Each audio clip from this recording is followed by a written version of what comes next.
But I think the development of full artificial intelligence will spell the end of the human race. It's a flying object, and we don't know what it is. I would hope somebody is checking it out. With a rocket or whatever, but incredibly fast, opposite direction. It was too fast to be an airplane. I'm glad the Pentagon is looking at this, because if it poses a threat, I want them on top of it. Well, the craft generates its own gravitational field. So you said there's lights in the sky? The internet has become the command center for criminals and terrorists. 911, what's your emergency? I need help, please help me! Aliens won't let it happen. That's what we're instructed to say. Roswell, Area 51. Alien kept deep under the ground. 1, 0, 1, 1, 0.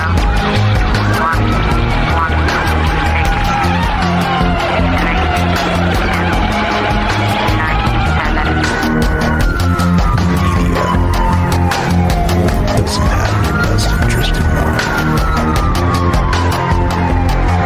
The government is self-serving. You're here for a reason. You're listening to Troubled Minds Radio.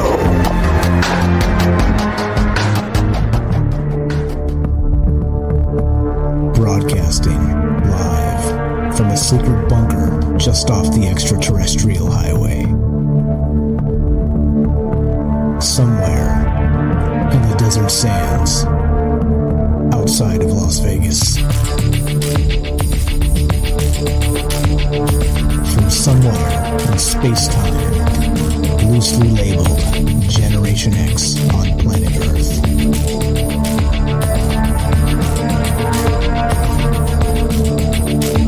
And asking questions of you in earnest into the digital darkness. Yo ho, yo ho. Welcome to Troubled Minds Radio. I'm your host, Michael Strange, and we're here tonight with our good friend James Salsido of SalsidoParanormal. And tonight, we're talking about spirit portals. That's right. We're going to get there tonight, so hang tight for that.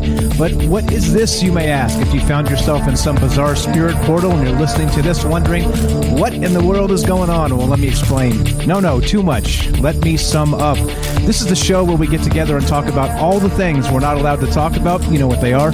Aliens, conspiracy, the paranormal, the government, academia, the 24-hour news cycle, propaganda, and the general feeling that we live in the upside down. As I said, we are live. We're always taking your phone calls on this show. With rare exception, we've done one show ever where we weren't taking phone calls, but this is not one of those shows. This is a social show. This is where we get together and talk about all that stuff that we were mentioning there and more. Basically, there's one rule. Just be nice to each other. Simple as that. Just be kind to each other. And literally, that's the rule. And we love to have you in the chat. Love to have you guys call in and be part of this. But your ideas are your own. All right. So there's no Church of Troubled Minds. There's no troubled minds getting together trying to say you have to think this or think that to be part of this. You believe what you want to believe, and I think it makes for a more rich conversation when it's not an echo chamber, when we can kind of bounce ideas off of each other and talk about this stuff and think about this stuff. And as you know, if anybody's been listening to the show, you will know that as you listen and you hear the callers we get, brilliant people calling in, by the way, which we have one on the show tonight, actually, who typically calls in as well. We'll get to James in just a second. But the thing is, like, when you listen to other people speak about the crazy topics we bring up, it kind of jostles your mind a little bit, makes you think about things in different ways, and it's a good thing. And that's why we do it this way in this format. It's why it's good to have a conversation. And again, like I always say, we can agree or disagree, and it doesn't really matter because we can still be friends at the end of it. And I truly believe that there's no as long as we don't get nasty with each other, there's no reason to make it nasty. So there you go. So one more time, if you want to be part of the show tonight, 702-957-1037. That's 702-957-1037. You can find the phone number at troubledminds.org. And I'll get to where we're streaming in just a second. Let's get to James. What's up, James? James is Salsido Paranormal. Welcome to the show, my friend. How are you tonight? I'm okay. Thank you for having me again. Pleasure's all ours, man. I appreciate it very much. So, for those that don't know, tell everybody a little bit about your podcast, my man. Yeah, well, I have had several experiences with paranormal over the years, just supernatural, just weird things, and I think it's always more interesting when we can talk about these things and share each other's stories and discuss what it all means. And that's kind of what got me to start my own podcast, Salsido Paranormal. That was the easiest name to make it without trying to worry about it already being taken or anything like that. So and that's where I do that. I do different episodes. I do some that are topic based, similar to your show, Mike, and then I do others where I just I collect stories of people's experiences, because I think everyone should be allowed to talk about their experiences. Absolutely, and that's very much in line with what we do here as well. And so, good stuff. If you guys don't know, James actually records his shows live like we do, and you can participate in those as well. He does that Monday, Wednesday, and Friday. What's the exact time on that, James? It is 8 p.m. Eastern. Okay, so 8 p.m. Eastern, Monday, Wednesday, and Friday. Join James's Discord. We'll have a link coming up in a sec here in the chat. But of course, his link to his show, Salsido Paranormal, is down below on Rockfin and on YouTube. It's on every show basically for weeks now, maybe months even. I lost count. It's once he started calling in every show and was the fine fellow that he is, I just added the link and left it there because, well, that's how awesome James is. So let's get going tonight. So we were talking about, James and I did a show not that long ago, a few weeks back, and we were talking about portals as sort of supernatural portals, as mirrors, okay? And we were talking about that whole possible mirror universe thing, the Bloody Mary, and that type of stuff, right? And it turns out that we planned on doing some more stuff too, some more portals with, in particular, like doorways and sort of the trope of the monster under the bed and things like this, right? Like some people, some of the ghost stories kind of come out with people describing something reaching from the bottom of the bed and grabbing their ankle and things like this, right? So it makes you wonder if or the you can talk about the pop culture trope of like the monster in the closet type thing, right? And little small children afraid of the closet for different reasons because there may be something lurking in there that's watching them or what have you, right?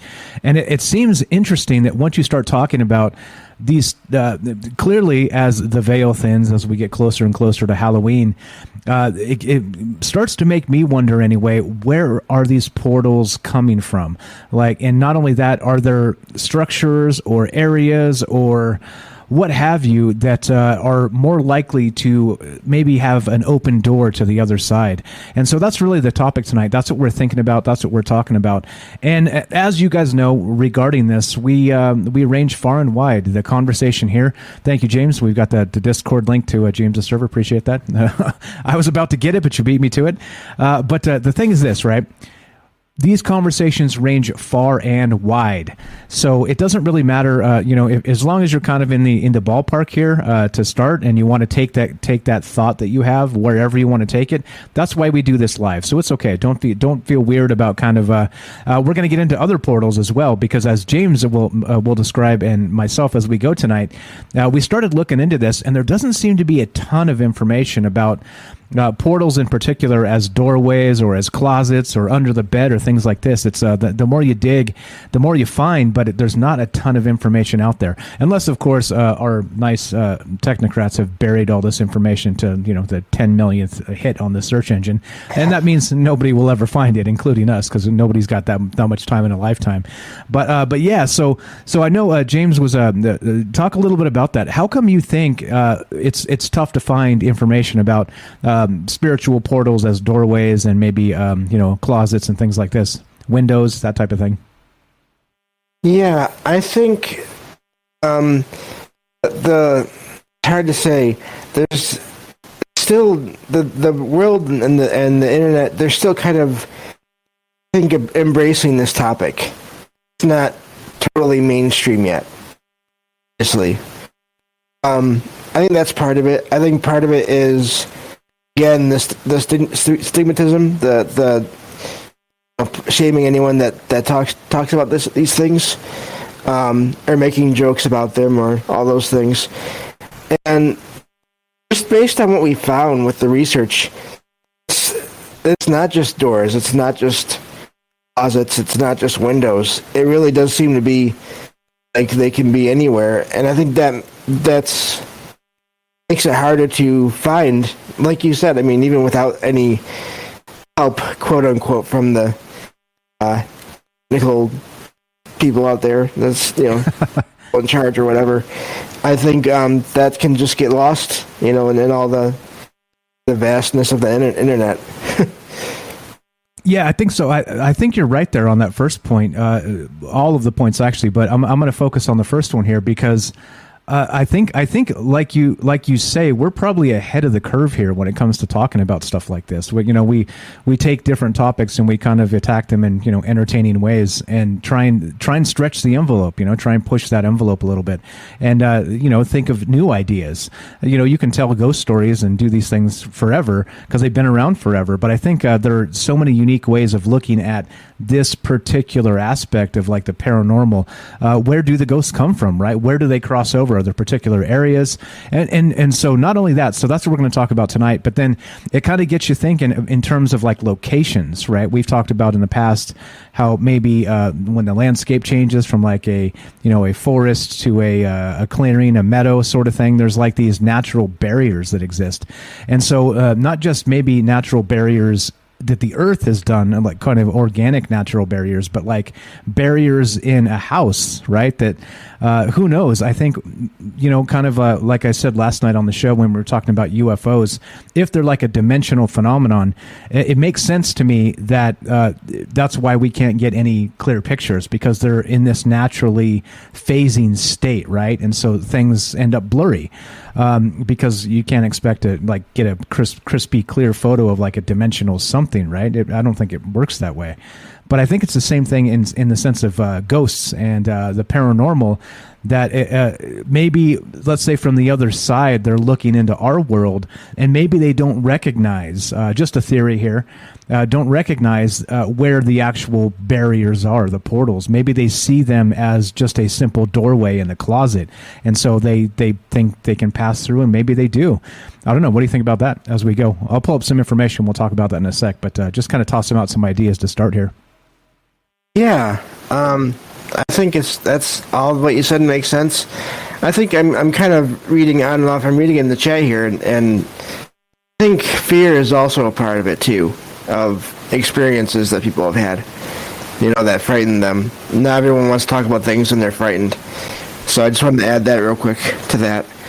But yeah, and my mind's trying to go everywhere at once.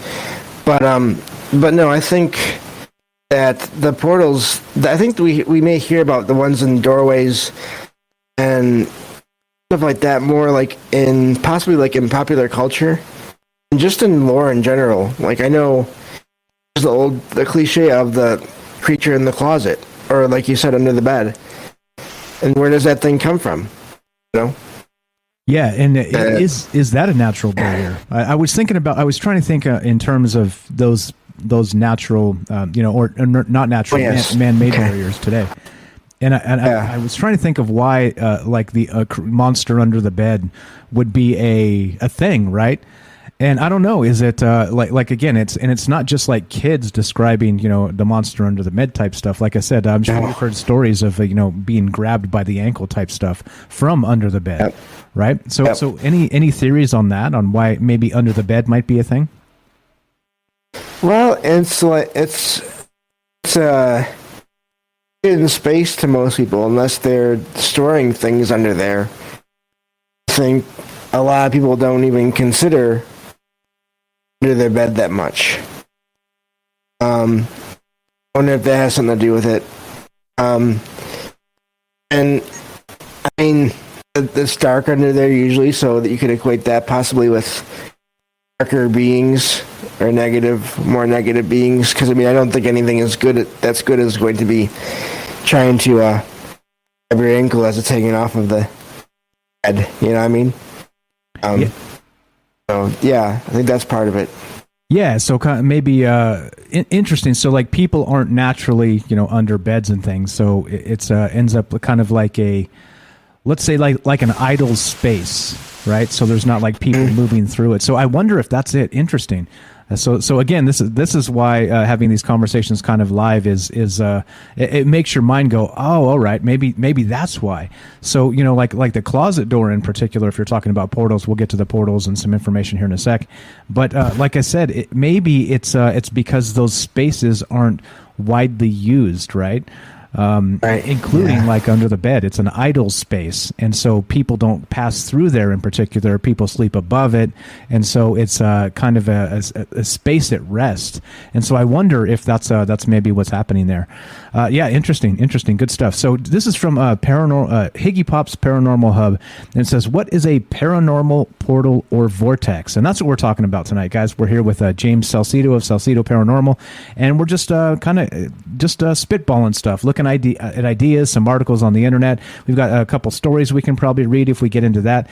But as always, we'd love to hear from you. As part of this, we want to hear your theories on this. Why do you think these, maybe windows, doorways, possibly under the bed, things like this are actual portals to the other side, through the veil, as it were?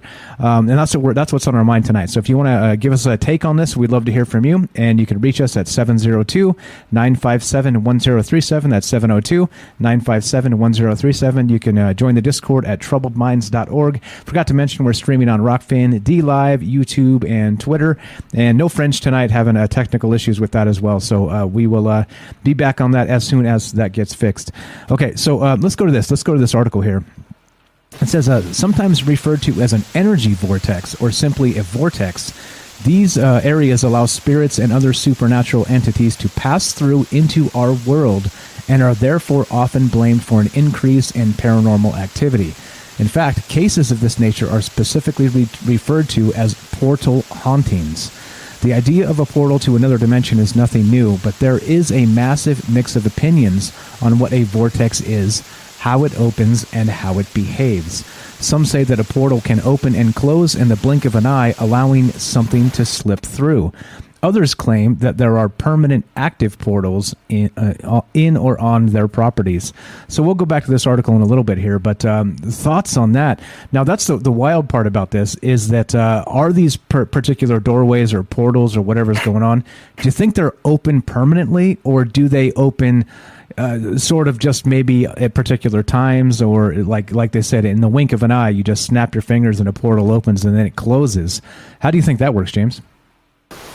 I don't know how any of it works, but I do think it makes sense about some places where, and I think this is in one of the articles somewhere that we looked at, but the idea that could explain in certain cases why, and people have activity and then they contact their whatever religion they support or they're part of, contact someone from that religion, and that person comes and seems to clear the house, but then activity starts up again.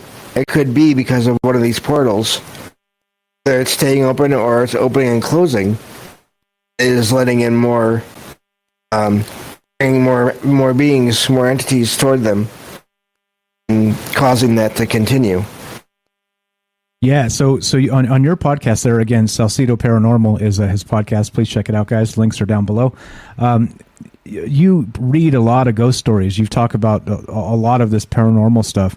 Have you seen any stories recently or ever even that really are sort of this portal haunting type of thing, where maybe certain times of year, or what triggers it, and how many stories is it? Does it seem to be like a normal thing, or is it kind of rare in your experience so far? I'm just trying to think here. I don't feel like I've gotten a lot of stories about portals. Maybe once in a while. I think one of those things that unless you look into all this and you kind of have an idea of what it is, could be that there's a lot more of these than people realize, and that's what's causing the strange things that they experience. So I don't know. I know I've heard of stories of people having these experiences, and one or more of them are extra sensitive to all this, and then they can actually see or sense the portal or the vortex opening and closing. So that can be a thing, I think, in some cases. Yeah, I can't think of any one story, but it pops up here and there. Okay, yeah, and I think that's probably an interesting take on it too. Is I guess maybe some people don't realize that the conduit is maybe in themselves, sort of thing, and they kind of maybe accidentally open up portals, just kind of with their own being, kind of accidentally. And then also, like I said, maybe people intentionally trying to open up these portals, right? I don't know. I think that's the weirdness of this. Do they stay open? Are they things that kind of open and close?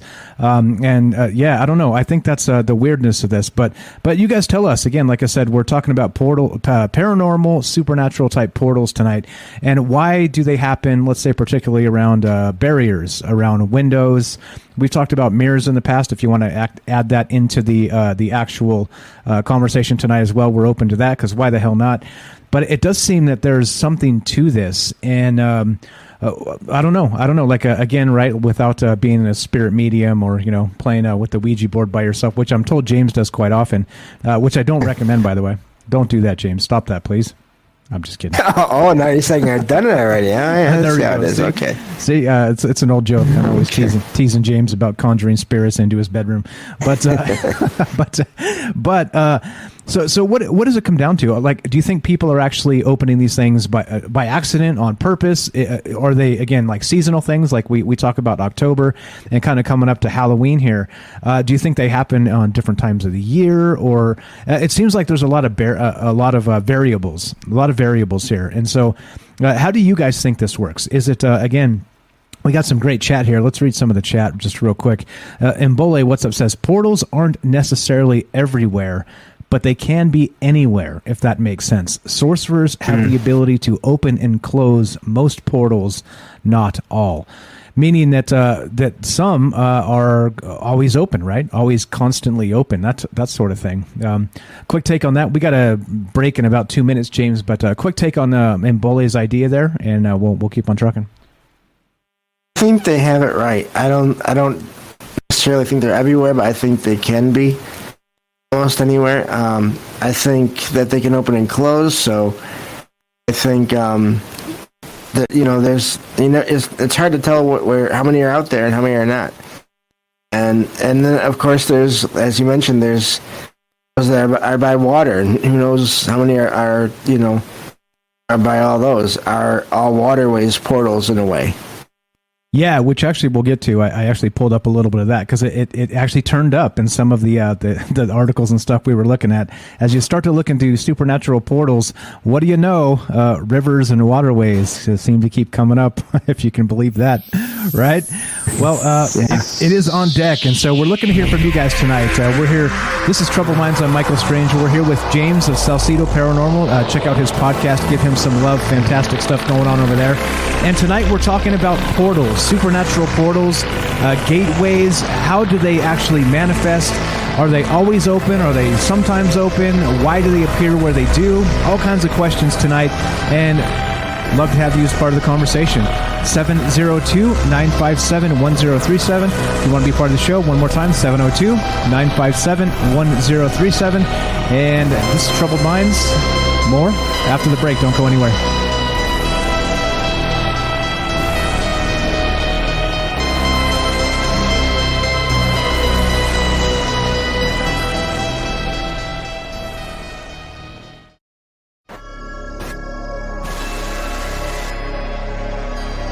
All right, welcome back to Troubled Minds. I'm your host, Michael Strange, and we're here with our good friend James Salsido of Salsido Paranormal Podcast. And tonight, we're talking about supernatural portals. Do they stay open? Do they need to be opened? Do they open in particular seasons? Why do they appear where they do? What's going on with this? What's the idea behind all this? And we're looking to hear from you tonight, because what's really going on? Hard to tell, because, well, we're mere mortals after all, but it doesn't mean we can't have our own opinions. So if you want to be part of the show tonight, give us a call at 702-957-1037. That's 702-957-1037. And by the way, we're streaming on Rockfin, DLive, YouTube, and Twitter. And so we are not on Fringe FM tonight, technical issues, but we will be back there as soon as possible. So there we go. All right. So we're welcome back, James. What's going on, buddy? It's been so long, hasn't it? So long, but no, this is a great topic and great input from all the chats.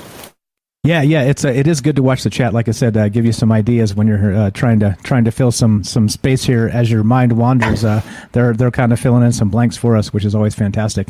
Okay, so let's get to this. So back to this real quick. We got a phone call coming in. It looks like Vicky. We'll take that in just a sec. But we're talking about portals, guys. A paranormal portal, a vortex. Why do they appear where they do? Our first idea for the show tonight was maybe doorways, windows, closets, under the bed type thing. But it's kind of difficult to find some direct information on why this may or may not be. So, of course, we're going to expand the conversation to maybe mirrors or rivers, as it were, or, maybe as landscapes change, thresholds, as Night Stalker said out there. What's up, Derek? So that's what we're talking about. What's on your mind tonight? If you want to be part of it, one more time, 702-957-1037. You can also join the Discord at troubledminds.org. Click the Discord link. Phone number is right on top at the website. You cannot miss it. And we're streaming on the website itself. So if you're always if you're ever confused and don't know what's going on, just go to the website and you'll see what's happening. All the information is there. Okay, so let's do it. Let's go to Vicky. It looks like Vicky in Illinois. Vicky, welcome to the show. How are you tonight? Good, Michael. Right on. How you feeling? Feeling better, I hope? Much better than I was. Fantastic. Glad to hear it. Just worn out a bit. Sorry, go ahead. Go right ahead. Trying to build up my strength. Right on. Being in the hospital for more, that takes everything out of you. Absolutely. Hang in there. Prayers from myself, and I'm sure from the folks in the crowd here. So what are your thoughts on this portal stuff? Do you think that are they always open? Do they open intermittently? Can people open them? Why are they in particular areas, maybe doorways or thresholds like rivers and places like this? What are your thoughts on this? Well, Adana and I had a portal in our bedroom when we were growing up, and on the other side of the bed of that closet was the bathroom, and the bathroom even had strange markings, looked like it even of Satan on it, on the walls. Did you say on the door for the bathroom? And it wasn't that way when Mom and Dad made the house. But my grandma, she was a witch, and she used to do all different kinds of things in the house, like the seances and whatnot. But even in my bedroom closet, because we never bothered to say anything to our nephew that now lives in the house with my brother's family and stuff, but he lives in that bedroom and he's scared to death, and we never said a word to him about it, but you can feel it. And I was always scared to death of that when I was a kid. Okay, so the portal, I remember you telling I remember you telling us this story a ways back. So where exactly was that portal in the bedroom? Were you ever able to pinpoint it? Was it like in a window or something like this? Oh, it's in the closet. Okay, it is in the closet. Interesting. Okay. And how do you know it's there? When you get close to it? Even when my brother was dying. When both my brothers had passed, but when my brother that was 1 year older than me was dying, he even decided, and he was never told about that closet, that he went to the closet because he wanted to go through the portal. And nobody bothered to tell him anything about that before, but he knew. Interesting. So he knew it as well. It's scary in there. It's scary in there. Okay, Yeah. so let me ask you then, how did you know it was there? So you said you had some hauntings as you grew up, some seance type ritual stuff in the house from, I think it was your aunt, right? You said that was actually doing this stuff? My grandma. Grandmother, okay. But my grandma had already died before I was ever born. Okay. So do you think she would maybe do things with like my big brother and my sister and all different people, but there was all kinds of spirits in that house. Okay, so do you think this portal was maybe opened by your grandmother? Oh yes, and it didn't get closed. It just remains open. That's pretty terrifying. So can you tell me how it feels when you get close to it? You said you can sense it. Is it like a brain tingle, or do you get cold or anything like that? How do you actually know it was there? How did you find it? Well, during the daytime, I could actually play in my closet as a kid. But as soon as it was starting to get dark, there's no way I could. And I always made sure to lock the door. But in any house that has spirits and stuff, I can feel it in those houses. And it's usually the temperature drops more than 15 degrees wherever I'm at. Okay. If there's spirits in the house. Okay, so you feel that chill. Interesting. Okay, so then, yeah. Do you have any idea how maybe that portal could be closed? I'm sure if you knew how, you probably would have closed it. But have you ever heard theories on how maybe to close those things up? Well, I'm sure that we ended up burning even sage in the house before, And so that didn't do, but I'm sure that there's other people that have spirits in the house. But I've been in other houses where there's been spirits, and but not as strong as that house. Yeah, so it seems like that. My in-laws' houses, one where my brother-in-law killed himself in, and the other one was my mother-in-law's house, had spirits in it. Yeah, that's wild. Okay, so you have any particular story you can tell us? So what's the most notable thing that happened in that house that made you go, oh yeah, this place is haunted? Oh yeah. Okay. Well, even when I was sitting there watching, me and my mom was watching the movie and stuff, we would see somebody that looked like my mom thought it was my dad at first, walking through, to the bathroom or whatever in the middle of the night when we stay up and watch shows. But it wasn't, because we'd see somebody go into the bathroom, and like I said, that portal on the other side of that door was the bathroom entrance. Okay, so there were actual. See him go go through the bathroom to the bathroom, but he wasn't there. Nobody was actually there. Oh, interesting. But we would, go him. open the bedroom door, and Dad would just be laying there in the bed sleeping and snoring. So it wasn't him, Right. But we'd see a lot of different things in that room. Not just the room. We saw it all over. That whole neighborhood kind of felt it. Even when I'd go to my grandma's house, which was just down the street, we would have the devil. We'd see the devil in that house. Like the My sister can confirm that with you guys. yeah. So can you give us a description? Did the devil that you saw look like the classical devil, like red and horns and the whole deal, pitchfork tail, or was it something different? We wanted to make sure to hurry up and get the hell out of there, you know? Good point.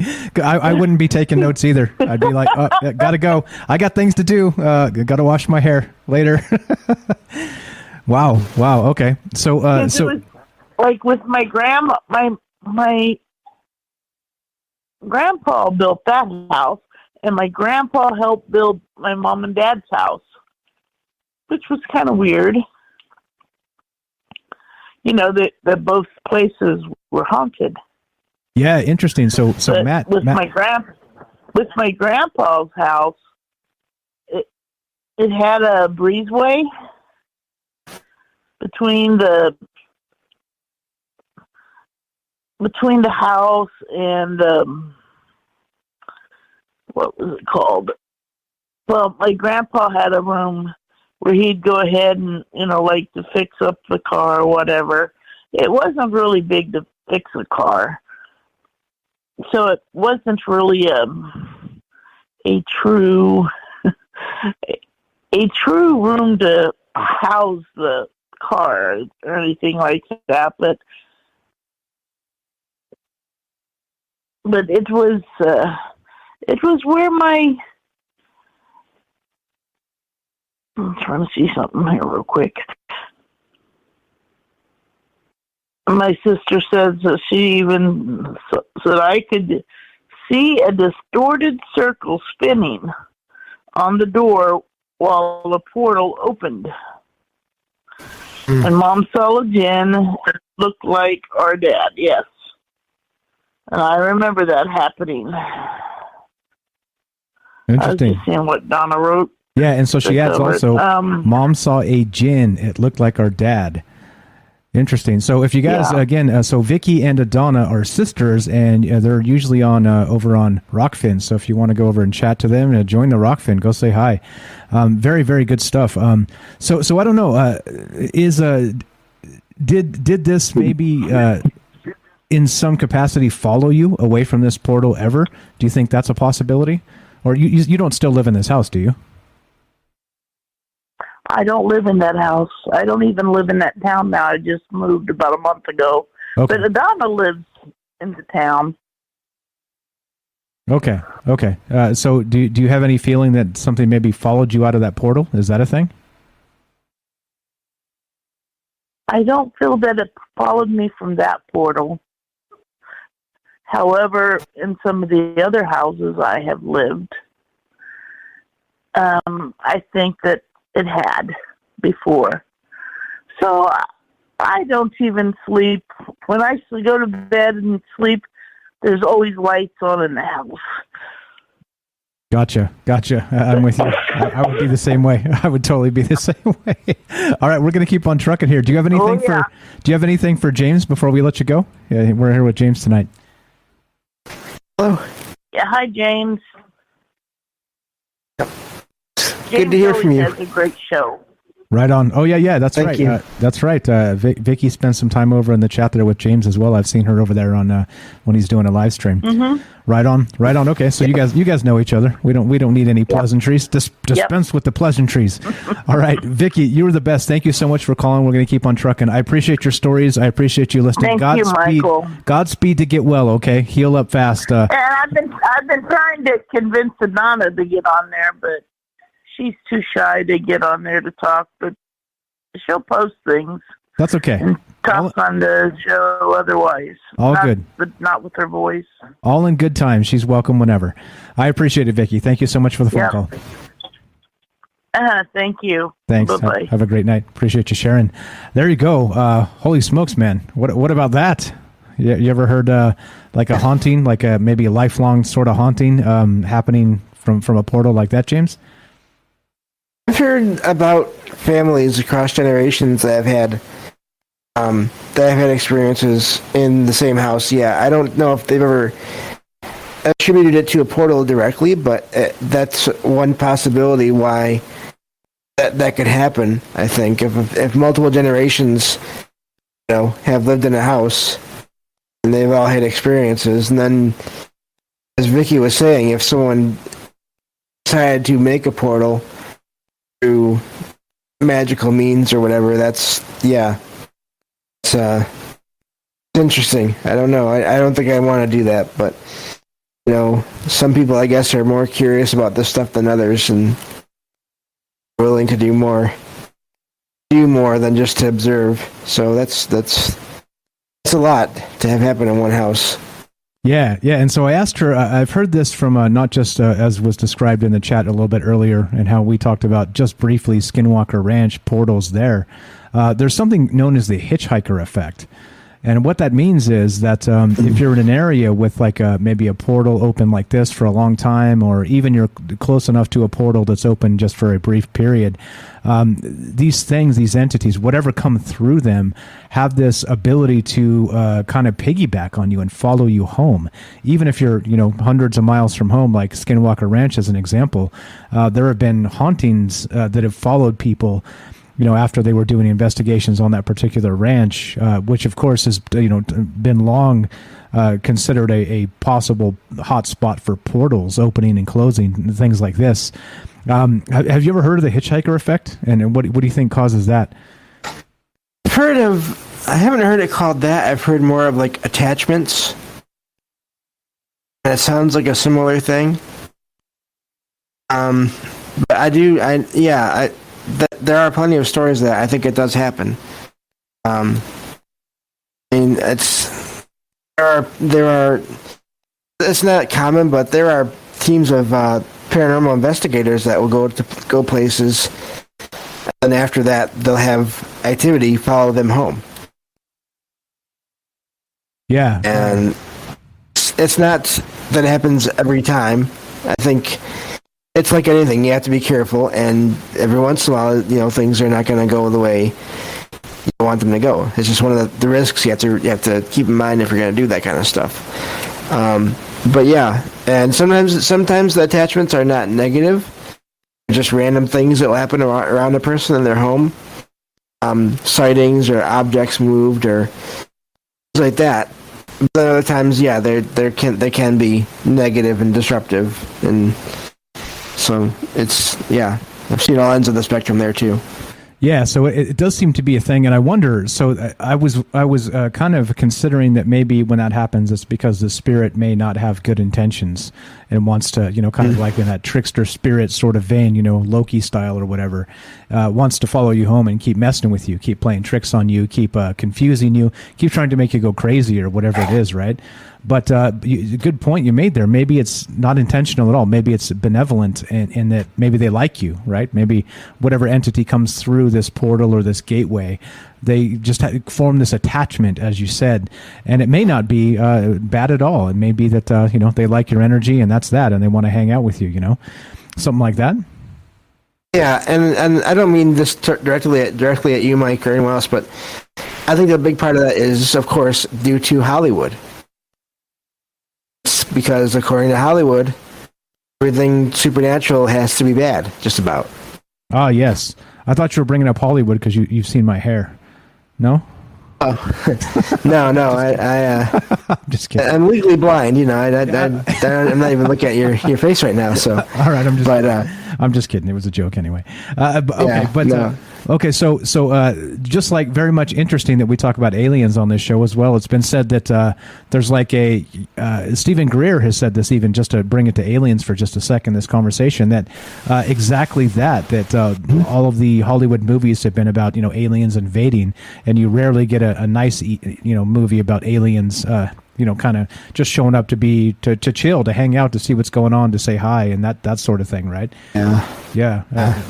Interesting thoughts here. Okay, so we're here with James of Salsido Paranormal. Please check out his podcast if you have not. Links are all down below. You can find it super easy. We'll have his Discord linked here in a sec in the chat as well. As you will, James, just go ahead and link it as we go through. Appreciate that. And what we're talking about tonight is portals, supernatural paranormal portals. And where do they exist, right? right? We did an entire show previously, James and I, talking about mirrors as portals. But in this case, we can talk about that, of course, but we've already done that. We're kind of looking at other areas, maybe doorways like we described, maybe under the bed, maybe, who knows, thresholds as you maybe come in and out of a house or the yard or things like this. Who knows, right? Because, you know, we've talked in the past about maybe land being haunted, like Matt described earlier, or even houses, objects, even haunted dolls and things like this, which I think we should probably get to later on this month as well. Haunted objects and dolls, because who doesn't love a creepy haunted doll story, right? Yeah, we could do that. Yeah, that'd be fun. Hell yeah. So yeah, that's what's going on tonight. And if you guys want to be part of the show, like I said, we're here with James. I'm Michael Strange. This is Troubled Minds, and we're just talking portals. We're talking how this works. So what we're going to do is take a quick break, and coming up at the top of the hour here, and then we got Derek. He says he's going to call after the break, the Night Stalker. So we're just doing our thing, kind of considering the possibilities here as always, right? You know me, I'm not the answers guy. I'm not trying to tell you guys anything, because most of you know way more than I do anyway. But I think having these types of conversations, even if you don't know a ton about it, it does kind of make your mind expand, right? Considering things that you may not have considered. And that's always valuable in my opinion. So that's why we do this. That's definitely why we get together and do this. Any other thoughts here before we get down? We got a couple minutes left, maybe, James, before we take a break. But what do you think? What do you think about this and all the rest of this stuff so far? Anything to add? I'm not even going to try to pronounce this person's name in this chat because I don't know that I could do it well. But they mentioned many symbols are portals. That's an interesting idea, and I think I've heard of that in fiction and just in general about the paranormal. Not that I can name any, but that makes sense. That could work, and that's probably part of the magic right there for opening them. I wonder if those could be keys possibly doing that, depending on what you want to do. That's an interesting comment. Yeah, that's Mbole. That's how you say that. Okay. He says this in Palo, there is a ceremony we do called Dilanga, Dilanga. I think I said that right, where we take a white plate and pull a spirit off of a person. Once the Palero pulls the spirit, they exorcise it and then commission its last work. Interesting. The ritual cleansing, exorcisms. Good stuff. Like I said, looking to hear your thoughts on this, guys. If you want to be part of the show tonight, 702-957-1037. That's 702-957-1037. Troubledminds.org is the official website. You can find the phone number and the Discord link there. And, of course, we're here with James of Salsido Paranormal. So do check him out. Links are down below. Just scroll down a little bit. It says salsidoparanormal.podbean.com. Did I get it right this time? I think I did. You did. It's funny. I'm not sure if it's down or not. I had a problem getting into it today, but I should be able to get it fixed by tomorrow if I know what it is. So, but either way, I mean that was just me. So hopefully you all can still get to it. And if not, like I said, tomorrow it should be up and running again. Gotcha. Okay. Technical issues. Always technical issues. Yeah, right. Tell me about it. We're not on Fringe tonight. Technical issues. There's always something wrong with something. So that's what we're going to do. We're going to take a quick break, and let's do it. Let's play some music and get the hell out of here. All right, so this is Troubled Minds. I'm Michael Strange. We're talking about portals tonight. Spiritual portals, supernatural portals. Why do they appear where they do? How are they opened? How are they closed? Do they stay open? All kinds of things to think about, all kinds of things to talk about, and we're looking to hear from you. If you want to be part of the show, one more time, 702-957-1037. Click the Discord link at Troubled Minds, and we are here with James Salsido of Salsido Paranormal Podcast. Like I said, give him some love. Call in and say hi if you haven't met James yet. The time is now. He's right here, and we're talking and having a good time. So don't go anywhere. We got more Troubled Minds after the break, and we got Night Stalker's call coming up. Don't go anywhere.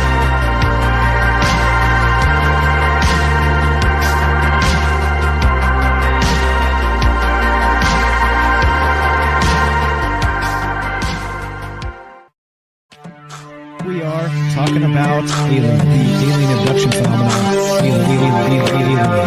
The aliens are looking through your eyes and they're accessing your optic nerve. I'm doing that. Through that optic nerve, they're transferring to your brain. People are because they traverse neurons in the So brain. we got, all right. So maybe, And they also feel them planting or Broadcasting live from a secret bunker just off the extraterrestrial highway. Somewhere in the desert sands outside of Las Vegas. From somewhere in space-time, loosely labeled Generation X on planet Earth.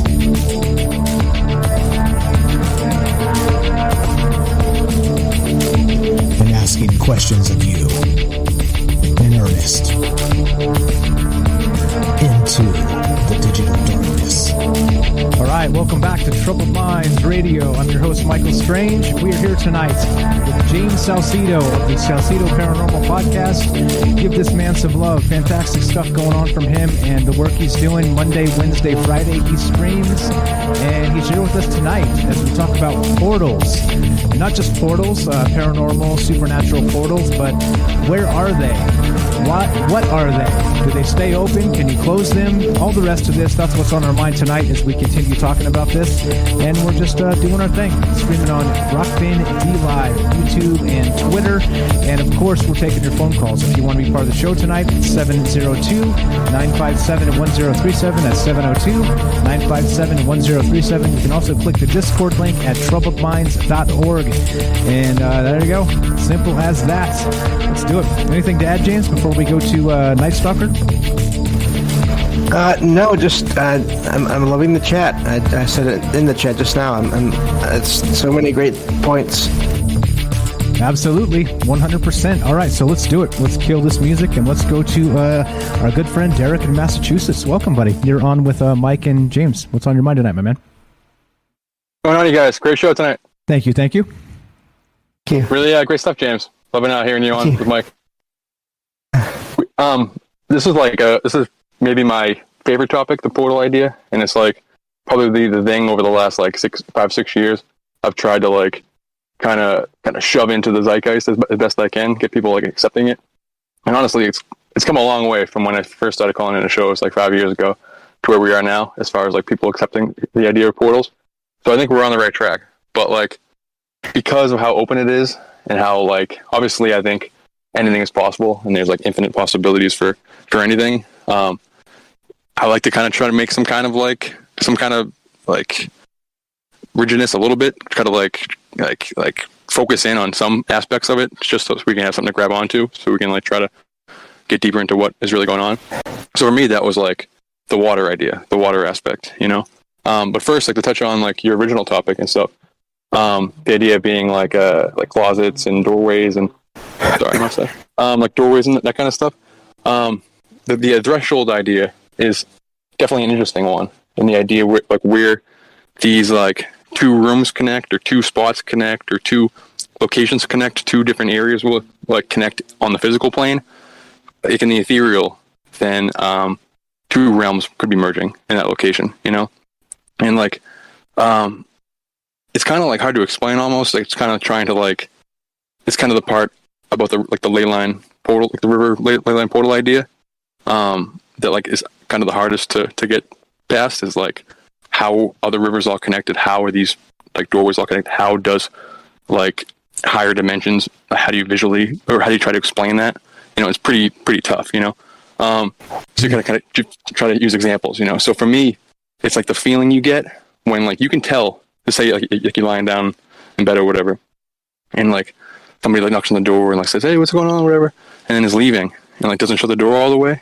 So you can feel if that door is open slightly versus like completely sealed.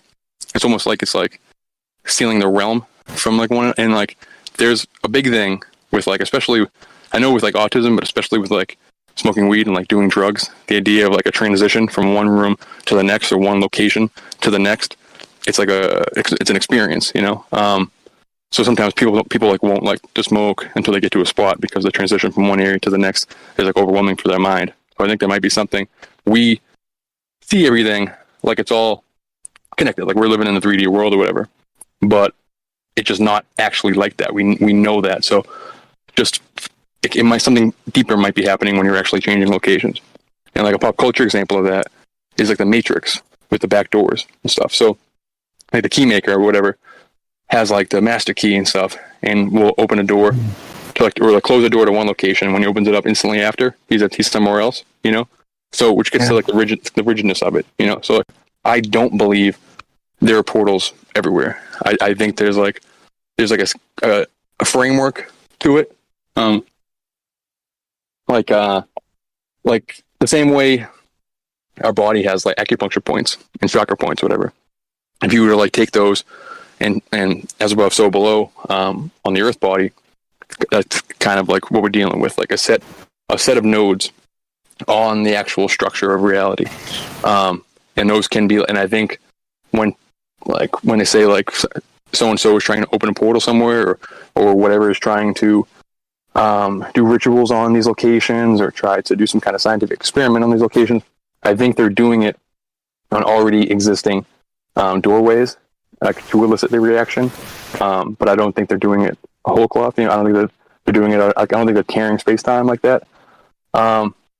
It might be happening, and it probably could happen. And I would argue maybe that could be one of the rules you get to when you get to a certain level of like in the galactic empire or the universe, the multiversal empire, whatever you want to say.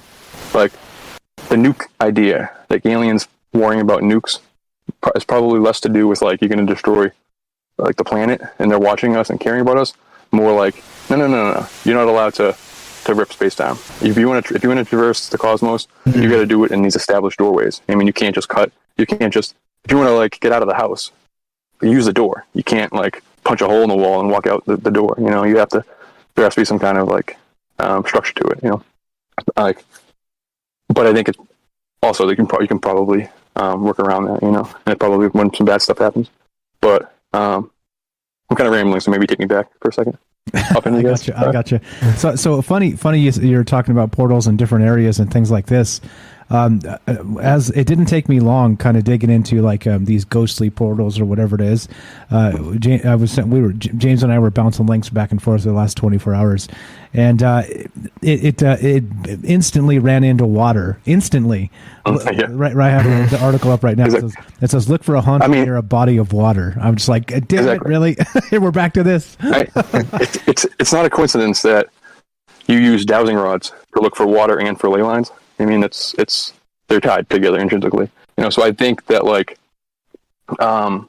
it's honestly like way too complicated to even try to get into. But for some reason, the source waters, like whatever water was, I don't know, like the water itself, I think is what's quantumly linked together throughout the universe.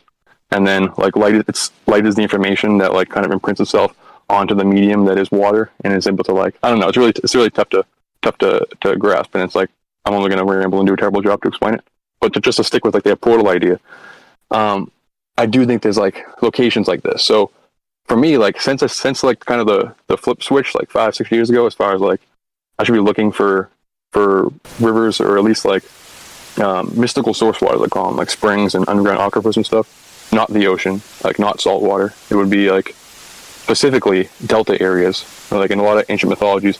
They like where the salt water or where the fresh water and the sweet water merge together. Like again, it's the two different realms merging together.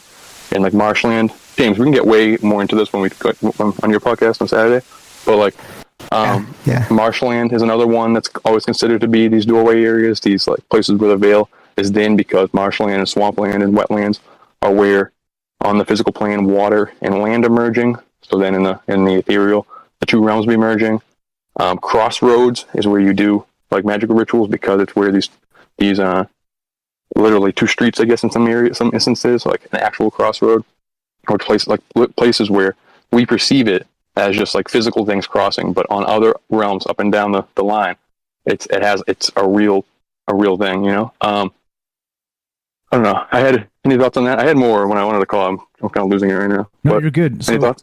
Yeah. So back to your you were before I interrupted you and spun you off to the water thing. You were talking about like a framework of maybe like ley lines and that type of thing, and it brings to mind. I know you're kind of in the beginning of SG1, Stargate SG1. I'm like halfway into season 2, and it's similar, right? It's like in that Stargate sort of paradigm, it's the same thing. There are like these nodes that are set up, but it's not just on the Earth with rivers and things like this. It's through the galaxy. It's all over the damn place. Exactly. And so I think I think that's the same case in our universe. Like, I don't think it's just on the Earth. I think it's Indra's web. It connects the entire cosmos. It's like it's that example I tried to give in the after show about like when Tony Stark has like is creating like the new element and has it like really small. And then makes it really big, like around his whole body, and it kind of looks like almost like the entire universe and stuff. It's the fractal idea. It's if everything is in one, like it's tough to like find the words to explain what I'm trying to say. But those things, from our perspective, it could be incalculable distances between those, but on some other plane, they're the same. They're on top of each other, laying over each other. And I think those are our water, is rivers, these source waters, these mystical springs, etc. But as far as like everything can be a portal, it's like honestly kind of my pet peeve when it comes to portal stuff. It's like right now in the zeitgeist, the word portal is being used instead of the word haunted. Like there was a show, it's still on, but the first season was like a year or two ago, Portals to Hell on the Travel Channel with Jack Osborne. And essentially, like, I was like pretty pumped when that was coming out. I was like, "Oh yeah, here we go, portals!" Like Thanos was using portals. Like we got portals all over the place. Like portals was hitting the zeitgeist. And then I watch it, and they're just like saying something bad happened in this chair, so this chair is a portal. It becomes a portal. Yeah. And it's like I don't believe that to work like that. I think they can be haunted. They can have some kind of latent energy on those things, but I don't think it doesn't open a doorway like in the same way as like Skinwalker Ranch is a doorway. And Skinwalker Ranch is on the Uinta Basin or whatever, and it's the convergence of 6 rivers in the whole area. And it's like the last episode of Portals to Hell, episode 10, was at the Strawberry River Inn, which is a haunted inn across the river from Skinwalker Ranch. So they were like seeing UFOs and stuff too. And like every single episode, at least for the first season, I didn't watch the second season, every single portal that they thought they're finding, like the house or the building or the whatever, was next to a river. Every single one. And they didn't make the connection on the show. They didn't mention it once. But like the B-roll footage to start every episode was like an aerial shot in the building right next to a river. And I was like, come on, man. Like, how many hours are you spending making the show? You didn't figure out that detail, you know? Well, like once it clicks, you'll look for it across the board with any kind of paranormal, supernatural stuff. Like, it's all on rivers, you know? Yeah. I'm kind of trailing off, but you're good. Really, really awesome stuff, you guys. Yeah. Awesome. Do you have time? Sorry. You got time, or you got to go? I got another minute. Yeah. Okay, so just real quick, we were talking about the what was it, the masonry and how they built their buildings, like the Freemason structures, on rivers, and we were looking at that over on the East Coast, right? Like, you want to add that real quick before you bounce? Yeah.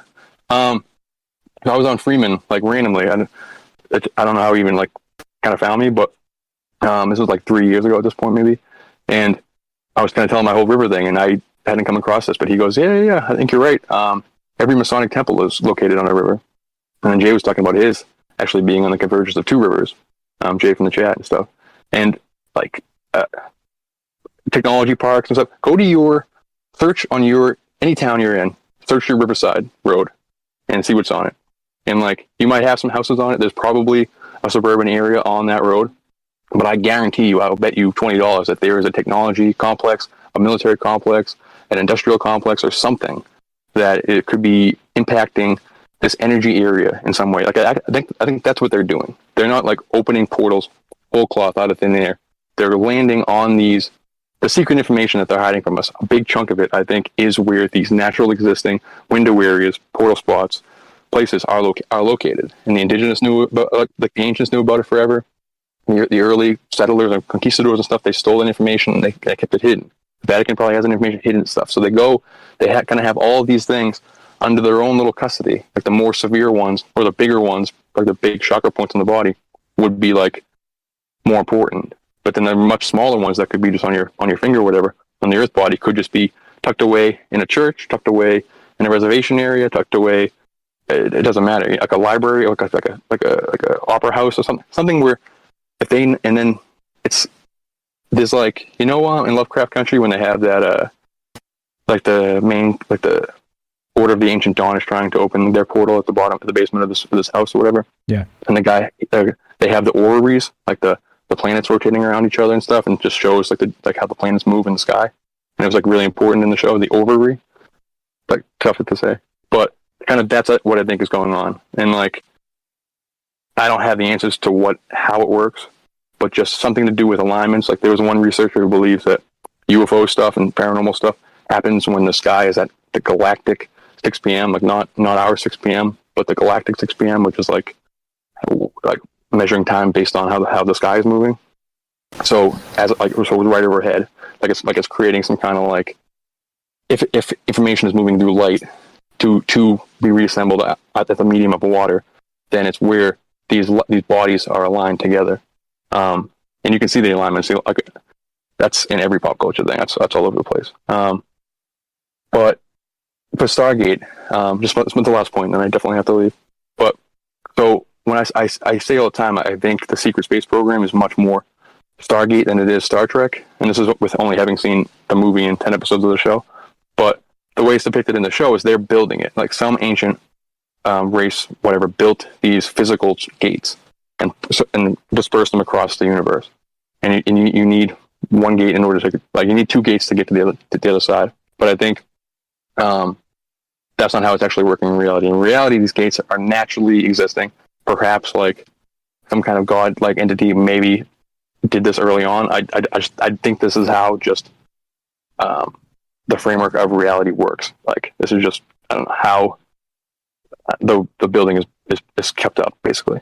And so then on these locations, rather than like Saddam Hussein finding a physical Stargate in Iraq and then maybe like trying to mess with it and doing stuff with it or whatever, I believe he stumbled onto the location of a Stargate. And my personal opinion is he just didn't let them, the elites, use it.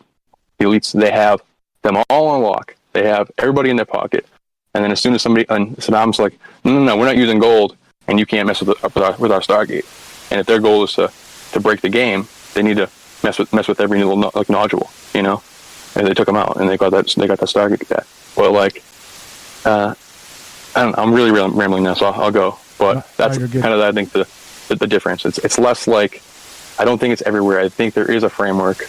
But then again, literally anything's possible. I'm open to literally anything. So if the next caller says that can happen everywhere, then I'm down with that too. Okay. Appreciate it. Really, really awesome stuff. Great show, Mike. Great stuff, James. I'll see you on Saturday. And awesome stuff, guys. Thanks, man. Derek in Massachusetts. Sure. Yeah. Have a great night, brother. He's again, he works in a grocery store at night, so he's listening to us, and so he peels off a break, and he calls in on his break. So thank you for again being enthusiastic about this, Derek, being super knowledgeable, and being able to share and spend your time with us. Like I always say, like he could literally just be resting, chilling, Like he'd be like, no, I just don't feel like it tonight. He calls in, he wants to share. This stuff is important, and he had some good points there, right? So interestingly, that the rumor is that Saddam Hussein had found a physical Stargate in Iraq, but interestingly, isn't that the Fertile Crescent is literally, what is it? It's between two rivers, the Tigris and the Euphrates, right? So interestingly, so if that's the case, and it's not necessarily like a physical thing, it's actually a point in geography, right? Maybe between these two rivers, as they call it, the Fertile Crescent, and even call it like the dawn of civilization, human civilization here, is that not just we have possibly the conjunction of these two rivers as they flow out into the sea here, but maybe there's also some sort of ley line conjunction, kind of adding to that. What do you think, James? As always, my mind is kind of reeling after all those points that Eric makes so well. But I agree with him on that. Portals can be, especially in entertainment and the TV shows, they can be overused. The term can be overused. Like he was talking about how some people think that there's a portal in every location where a bad thing happened. Even if it's like not that anything is, this is going to sound weird, but even if it's like just one bad thing that is minor compared to, massive world events. I don't know how to say that without that sounding cold, but I agree. I don't think every bad event causes a portal. Then they really would be everywhere. Like everywhere, every freaking where, yeah. Everywhere. I'm with him. I agree with what he's saying is, just because a doll's haunted, it doesn't make that portal. It's something is stuck. There's an entity that's attached to that object, and that object can be moved. So if you can physically just grab a portal and move it, it's not a portal anymore, is it? It's something else. So I'm with him. I kind of agree with his thought there and his analysis on this. And of course, right, if you're talking portals, who better to talk to than Derek the Night Stalker? So, absolutely, right? He mentioned he's going to be on my. I'm doing a special stream this Saturday, 6 p.m. Eastern, with him on it. I'm going to be talking with him, doing an interview. So we'll be hearing more of that on my server, my Discord server. So that'll be a lot of fun. There you go. More Derek. And this is the thing, right? So he doesn't have his own podcast yet. Maybe he will someday. We're hoping that he will. But if he can't, then what we'll do is we'll host Derek as much as possible, and we're grateful he's sharing his ideas with us. So, and that's the idea, right? We get together and we throw out what seems to make sense. And in this case, we're talking about portals. We're talking about ley lines. We're talking about the conjunction of like the sacred waterways, or the what did he call it? What's the water? The water source. What is it? That was it. Source water, I think. Source water. Yeah, source water, exactly. And so that's what I'm saying, right? There's a lot of this that maybe is part of what's happening here, and people don't notice. And so, oddly enough, we were talking about this one night, Derek and I, and James was in the chat afterward, because after this show, typically we'll get together and a bunch of us and just kind of just chop it up and talk about weird stuff. But what we were talking about this in particular, and we were, we kind of just throwing out the idea of that, hey, let's go pick up James and look what's going on the, the waterways up near Detroit up there is it Lake Michigan, right? Am I correct there, James? I'm not sure. I'm terrible with that, but yeah, definitely Michigan here. I mean, and there's any number of lakes, big ones even. I mean, the Great Lakes surround Michigan, so. Yeah, and so we were talking about just Jay from New York was in the chat, and we were just kind of talking about that the Freemasonry and their buildings when they put these Masonic temples on in particular waterways. And so we started checking. We're like, okay, look, we've never been there, but let's pull open a map and look. And sure as shit, right? Like on this particular waterway that was just off Lake Michigan, I'm pretty sure it was like church after church after church. Yeah. And there was a Masonic temple, and there was another church and another church and another. And we're like, oh snap, something doesn't seem right here. So anyway, that's what we're talking about tonight. Kind of these weird conjunctions in the world. How are these portals built? Are they natural occurrences? Is it a different thing if you can open or conjure a portal? Very much like it's been said in lore that what's his name, Crowley opened a portal by Loch Ness and tried to leave it open, right? So that whole bit. So I don't know. And I think that's the thing. I guess it depends on how deep you get into this and how far you want to go down this rabbit hole. But yeah, for sure. I've got some scientific information too regarding portals. So lest you go, you guys are nuts. What are you even talking about? I've got some actual science to back up the portal idea here that we'll get to in the last segment. But we're going to take a quick break in just a minute, James. So anything else before we take a break? One other thing to consider, because I have experience with this myself, is the possibility of power grids. Power systems possibly being good places for spirits to use as portals. Interesting. Which is like why you get lights flickering or something, and when they say a house is haunted, they're trying to maybe communicate through the power grid itself. Yeah. Nice. Okay, let's get back to that as soon as we come back. You're listening to Troubled Minds Radio. I'm your host, Michael Strange. We are here with James Salsido of Salsido Paranormal Podcast.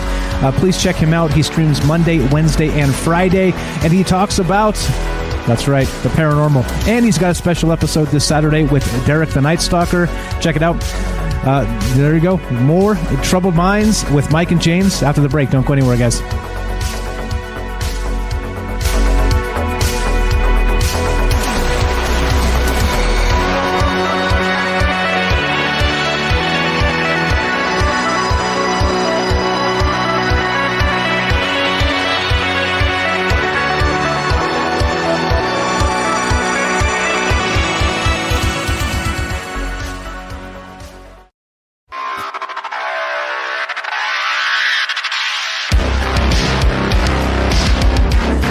All right, welcome back to Troubled Minds. I'm your host, Michael Strange, and we're here with James Salsido of Salsido Paranormal Podcast, and we're talking about portals, spirit portals, we're talking about rivers, we're talking about thresholds, conjunctions, we're talking about ley lines, and all the rest of this, and we want your thoughts. If you want to be part of the show tonight, 702-957-1037, that's 702-957-1037. You can join the show on Discord as well by clicking the link at troubledminds.org. The phone number is there as well. And what are your thoughts on this? Like I said, I got some scientific info coming up that back up the idea of portals, and it's from NASA. You got it, NASA itself. We'll get to that in just a bit, but we're looking to hear from you. One more time, 702-957-1037. And we're streaming on Rock Fan D Live, YouTube, and of course, Twitter. We got a phone call coming in. Anything else? Say hi, James. Tell everybody something else other than the Ouija board. Oh, no more Ouija board? Ah, man. No, put that away. But no, it's great to be here. Great to hear from you all, and I'm looking forward to the rest of the show. All right, we got a phone call. Let's go to the phone call. I'm not sure exactly who this is. Looks like, is this JR? JR, welcome to the show. How are you, my friend? Hello, sir. Appreciate you taking my call. I'm great. How about yourself? Doing well. Pleasure's ours, my friend. Go right ahead. What are your thoughts on this portal stuff? Do you think there's something to this, or do you think we're a little bit out there?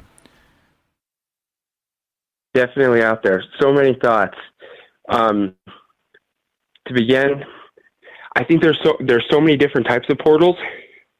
It's hard to really wrap your head around it, but the malevolent, like the demons, the ones that are out there, for lack of a better term, they try to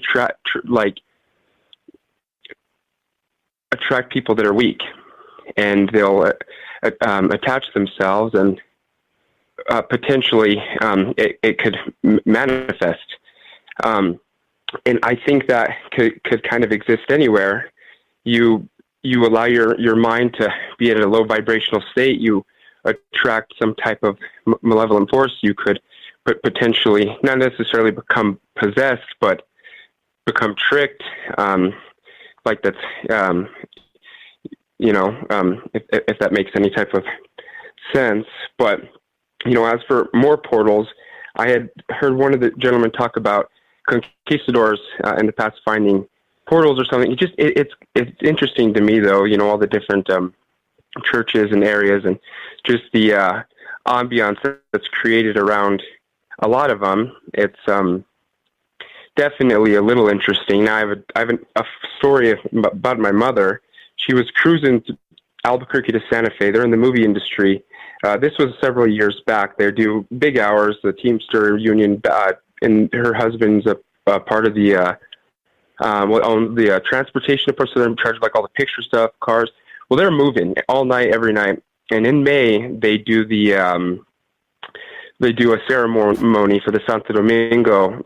It's in between San Felipe and Santo Domingo. They do a ceremony for the feast, and during the ceremony, they release a lot of the spirits into the desert. And we didn't know any of this at the time, but my mom was driving through the desert in the middle of the night, and she encountered a spirit jumping into her car. And apparently it looked like, if she had black construction paper, she said it looked kind of like a wolf that moved like a jackrabbit. She screamed at it, told it to get out of her car.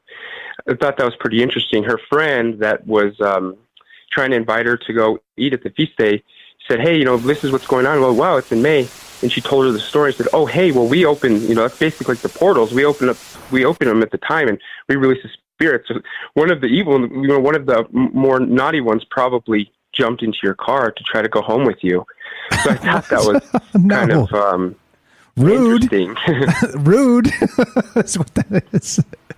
Wow. Yeah. Wow. Now, I don't remember if you the story had talked about the Ladrone Peak, and I went back out there, and it has a different feel to it. Now, blow up the caves with dynamite.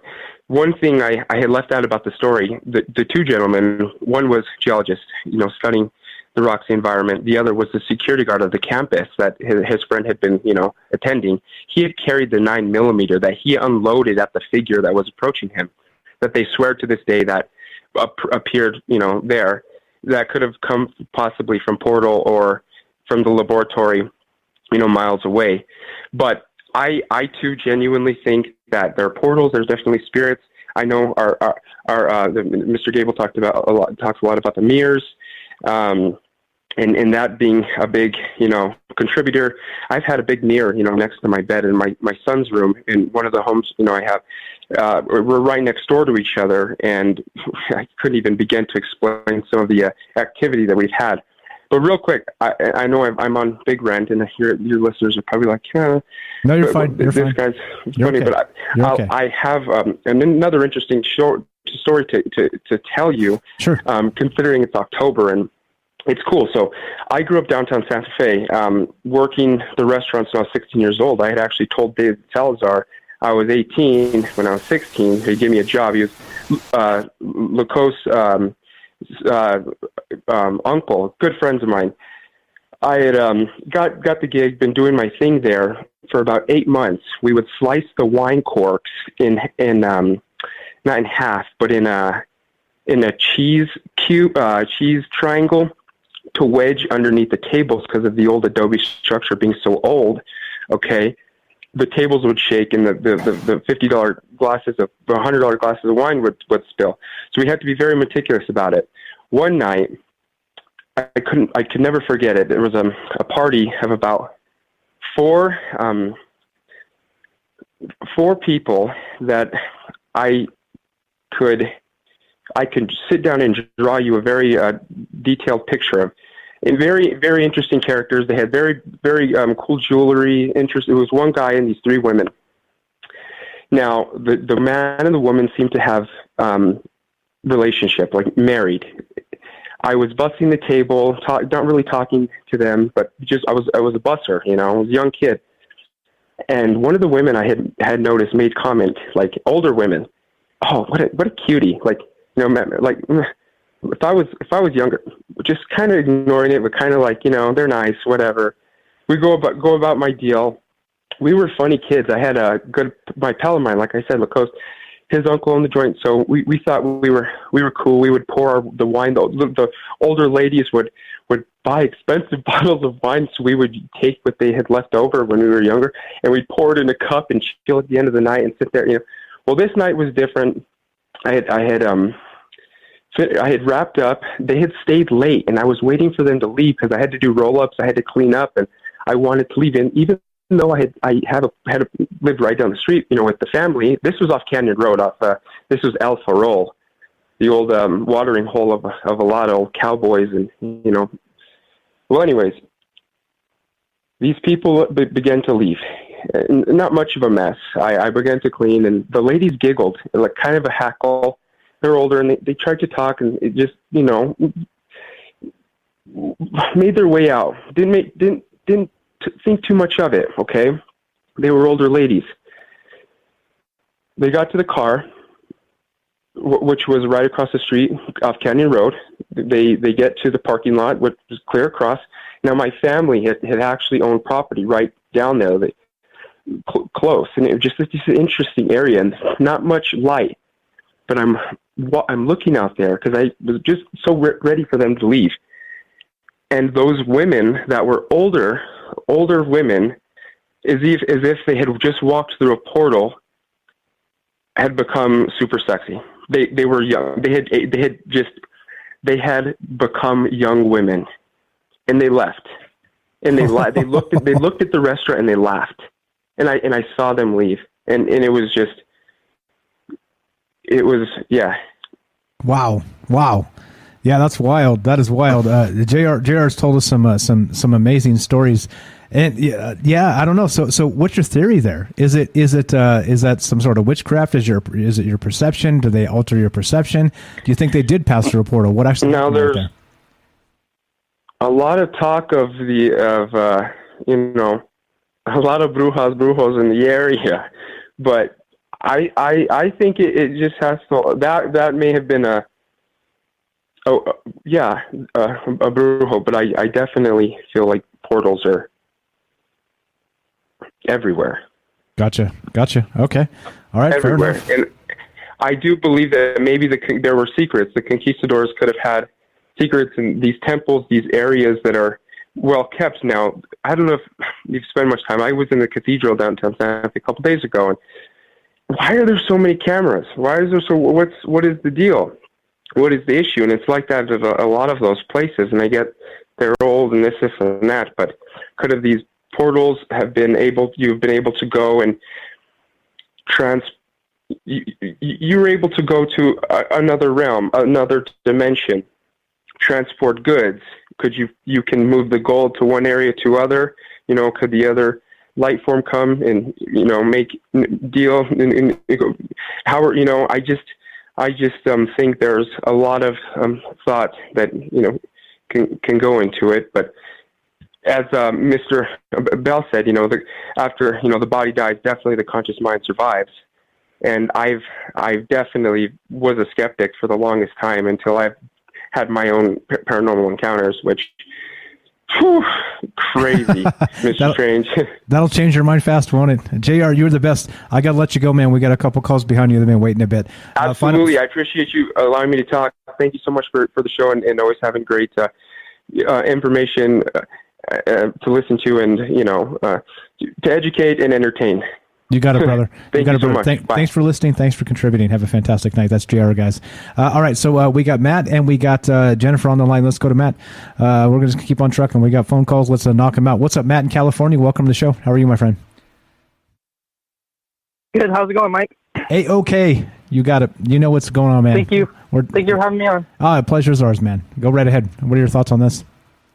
Well, my first thought, a theory, it's a little deep, but I don't think we talked about this yet, is it's what if every woman, every female you've ever met is actually like a walking portal, because you come, through that, you're born, from life, from from before into life, you come through that. What do you think about that?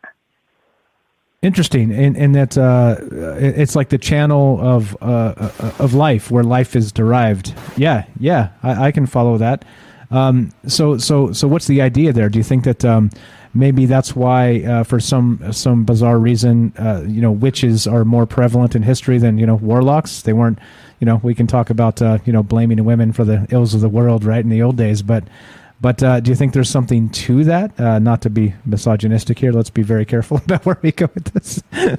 Yeah. Well, I think a lot of religions worship females, and I think it's just a saying, where would you be without your mom? So yeah, nowhere. Think about that. Literally, somewhere, not here. That's for damn sure, right? Definitely not here. Yeah. So I'm gonna share a story from when I was a kid. Sure. And I didn't know back then what it was, but back when I was a kid, this is my friend's house that it was like super haunted. Anyways, he had an older brother, and he was older, and he was going through puberty. And when you go through puberty, there's like all kinds of emotions, and your emotions are kind of everywhere, right? And you're going through the things, right? And it was weird. So I go to his room, and typical teenager room, posters and garbage everywhere. But it was weird. I go into his room, and there's these black dots on the wall. I call them dots. I don't want to call them orbs.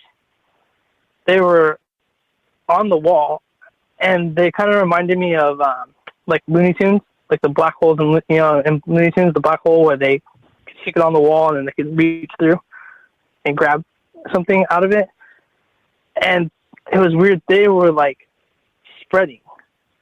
Like, first there was only one, and then then it would come to two, then it would come to three, and then they would go like up on the ceiling and everything. And I wonder, and I don't know how to explain it. It wasn't like paint like on the walls, like how you think it, like they were like over posters and stuff too. And they like moved. They not spiral, but they kind of like bounced up and down. Like I seen them moving, like they weren't on the wall, they were like above the wall. And so I'm wondering if like people, like if you have like emotions and you're like shooting out your emotions, or very like, when you, I don't know how to say it, like when you're going through puberty, you're like, your emotions are everywhere. I wonder if people can like create portals with their mind and like not even know they're doing it. Oh, I see. Sort of a like just maybe stress or some sort of like human impact kind of creates like a bounce back, like the human psyche pushes back, and as a way of doing that, it's opening gates to somewhere. I like the idea, man. I do know, I'll tell you this, and I'm sure you're with me, that puberty sucked. This is a whole bunch of BS going on there, right? Like you thought you had it all figured out every other day, and every other day everything changed. Oh well, what can we do? Yeah, I like the idea, man. Is that by accident, right? Like maybe strife, maybe anguish, maybe trauma, maybe these things can able through some sort of human condition be able to push back and open things up. I like the idea. Very, very good stuff, man. You're I'm not going to say on the level because that would be weird, but I think you're right in the vein of what we're talking about tonight. Great stuff. Expanding the conversation, which is what this is all about. What else you got, my friend? Yep. That was it. I'm going to go. Run out of time to let Jennifer go if she wants to go. So thank you guys. Have a good night. Appreciate the call. Matt in California, you're the best. Always great stuff. A couple ways to look at it. And so his point about women being a portal, right? Check this out. We have, let's see, who said this? Who said this in the chat? That kind of snapped that into focus for me, is that like the tree of life, right? It's that sort of thing. Go ahead, James. What's your take on the last couple of calls there? We got Jennifer on deck here, but go right ahead. Yeah. And some of those articles mentioned the idea that people can be portals. So that's definitely, I think, a possibility. So, and great stuff as always. Yeah, no, I agree.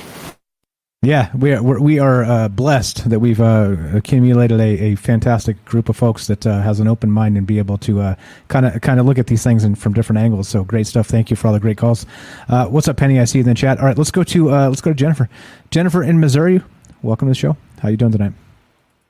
Hey, you guys are doing, this is awesome tonight. Everybody's just bringing up so many important things when you're talking about something like this. It's so hard to talk about. And everyone's just doing an amazing job talking about it and explaining it to people. Thank you. I agree. We have an embarrassment of riches from all the fine folks that call in, including yourself. I'm sure you've got some mind-bending things of your own. I'm going to just have a couple of points that I was thinking about. People are often thinking about, windows, gates, doorways, basically anything like that. Windows, doors, primarily. And why do these, people see things out their windows or in doorways. Very often they'll see like a spirit or a shadow being go by, what they perceive to be like that, or they'll see something outside their window. That I've heard encounters like that. I've had encounters like that. And you wonder, why are they just hanging on that side? Why aren't they coming through? And we assume it's got to do something with, and it does. I think the mind itself, I think we know that when you create any kind of space, and the fact with like most houses and most properties, there are gates and things like that. When you cross through that threshold, I think that the mind, it kind of resets itself because it's entered another domain. So it's taking the new thing it's seeing all in. So we recognize those portals ourselves on a psychological level because they're there. Like if I come from one room of my house, or anybody goes from outside their house to inside their house, they're in a different space entirely. And I think that these beings, not just any beings, and I think that's important to clarify too, because it's just my theory. Well, not really my theory. In part, some of this is folklore too. That goes back, as long as as long as you can go back by looking. And when you're talking about these certain elementals and these certain types of beings that are typically described as being supernatural beings to the extreme, but they don't live in another dimension per se. They live right here with us, but they have other worlds they're living in that are right here with our own, but they belong here. And these types of beings are the ones I'm kind of talking about that people experience. They're often responsible for a lot of mischief and trouble people have, and very extreme things too, even death. Some people have accidentally had, really bad encounters with some of these beings, supposedly. The reason I think that they can't go through those portals, those doorways or windows, or why people see them many times outside of them, is if they have an ill intent towards the inhabitants there. There's a certain amount of rule going on about what you can do. They don't necessarily have to leave their powers at the door, so to speak, to enter, but they can't come with a malevolent intent. If there's an intent to, for example, cause extreme havoc, and now this applies to, why it might be difficult to cross from one room to another room, but I'm not talking about spirits, I'm not talking about ghosts or anything like that, but just these types of elementals, why they won't cross thresholds. If they have if they have a neutral intent or no harm intended, I think they can. And I think that's why people encounter them sometimes or see them. And then I think when you go into things like, why are they under the bed? Other types of beings, or maybe the same beings even. Why are they under the bed? Why are they in closets? Why are they in dark basements, attics, places like that? I think it's because the light and the dark and these spectrums of a frequency of being in a dark space, absence of any kind of light frequency, for extended periods of time, like under the bed, it doesn't get light forever, unless you actually get down and shine a flashlight underneath. It will always remain shaded under there. The same will apply many times with closets, and the same with attics and basements, caves, things like that. And I think that they hang under there because they're transporting somehow through the dark itself. And for some reason they avoid the light. And I don't know I don't know why. But that could be exactly why they're in these spaces that never get much exposure to light, and that's why it's a good idea to move your furniture frequently. I mean, some people have said. But that's possibly why. Because they're traveling through the dark spectrum, through the spectrum of just the absence of light. And I also think that there's the other thing I was going to mention as far as why do we experience seeing when people see spirits? I think that's a sort of portal in itself too, and that has to do with the orifices of the body, like the eyes or the ears or any other. But anyway. You'll experience, I think, seeing spirits, it could be, and this is actually just a theory, that if it's a spiritual attachment of sorts, like you've attached a spirit to yourself by mistake or intentionally or possibly unintentionally, but if you have a spirit, like some other type of spirit, that they're being perceived by being heard or seen a lot of times because of the portals of the pineal gland in the center of the brain is often seen as the doorway to the soul. People talk about that, or to some kind of a seeing, on a level that normally, like the third eye, a seeing on a level that you might not normally see, and that might be the case is because what was mentioned previously, that we could personally be a type of portal in a way, just because of the nature of it. But that's kind of just all I wanted to bring to the table with it. And a lot of times I think that these are possibly elementals. People see them outside their windows and everything. They may have ill intent and they can't come through if that's how they're feeling in a lot of cases. But there are other beings that if you somehow have invited them or unknowingly have, done something, like created a portal yourself. Because people, then that's a whole other thing with that too, that there's some type of, there's magic you can do to open portals or open windows or doors through to the other side. And then on the natural landscape, of course, with the water. Yeah. And the caves and the mounds and stuff. Mm-hmm. Exactly. So notably, we are coming up on Halloween here. Everybody knows the legend of Sleepy Hollow, right? The Headless Horseman. So what happens is Ichabod Crane tries to get across the bridge because there's that natural break, that waterway. And, infamously, the Headless Horseman throws the flaming pumpkin at him because he can't cross. And there does seem to be something with this in folklore for a very, very long time. And I do like how you're kind of differentiating between spirits and sort of like elementals as nature spirits, right? They're two different things, aren't they? Yeah. Yeah, and I love that. Sleepy Hollow.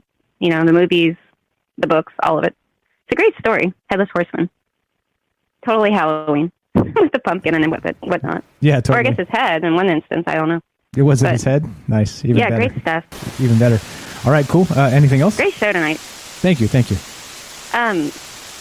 Just a really good topic to be covering that, people are so nervous about, like, covering this stuff kind of because it sounds kind of, it's pretty out there. It's wild, but I'm glad we're doing it. Here with Mike Strange. It's nice. I agree. You guys have a good night. Thanks for calling in. By the way, before Jennifer leaves, follow Jennifer's channel. Go down the links below on Rockfin on YouTube. Jennifer has a YouTube channel. She's sharing ideas and thoughts on very much similar things we talk about. Thanks, Jennifer, for calling. Have a fantastic evening. We'll talk to you soon. You too. Good night. Thanks Bye. a lot. Bye, James. Thanks a lot. Good night. All right. Good night. James, what's the hot take on that? So we're not on the fringe, so we don't have to kind of create like some weird break at the end. We can just keep on talking. So we'll take our break in a natural spot here. So we'll let you respond to those calls, and then we'll take our break after that. What do you think, man? What are your thoughts here on Matt and Jennifer's calls? I think they're onto everything. I think they're right. They're definitely.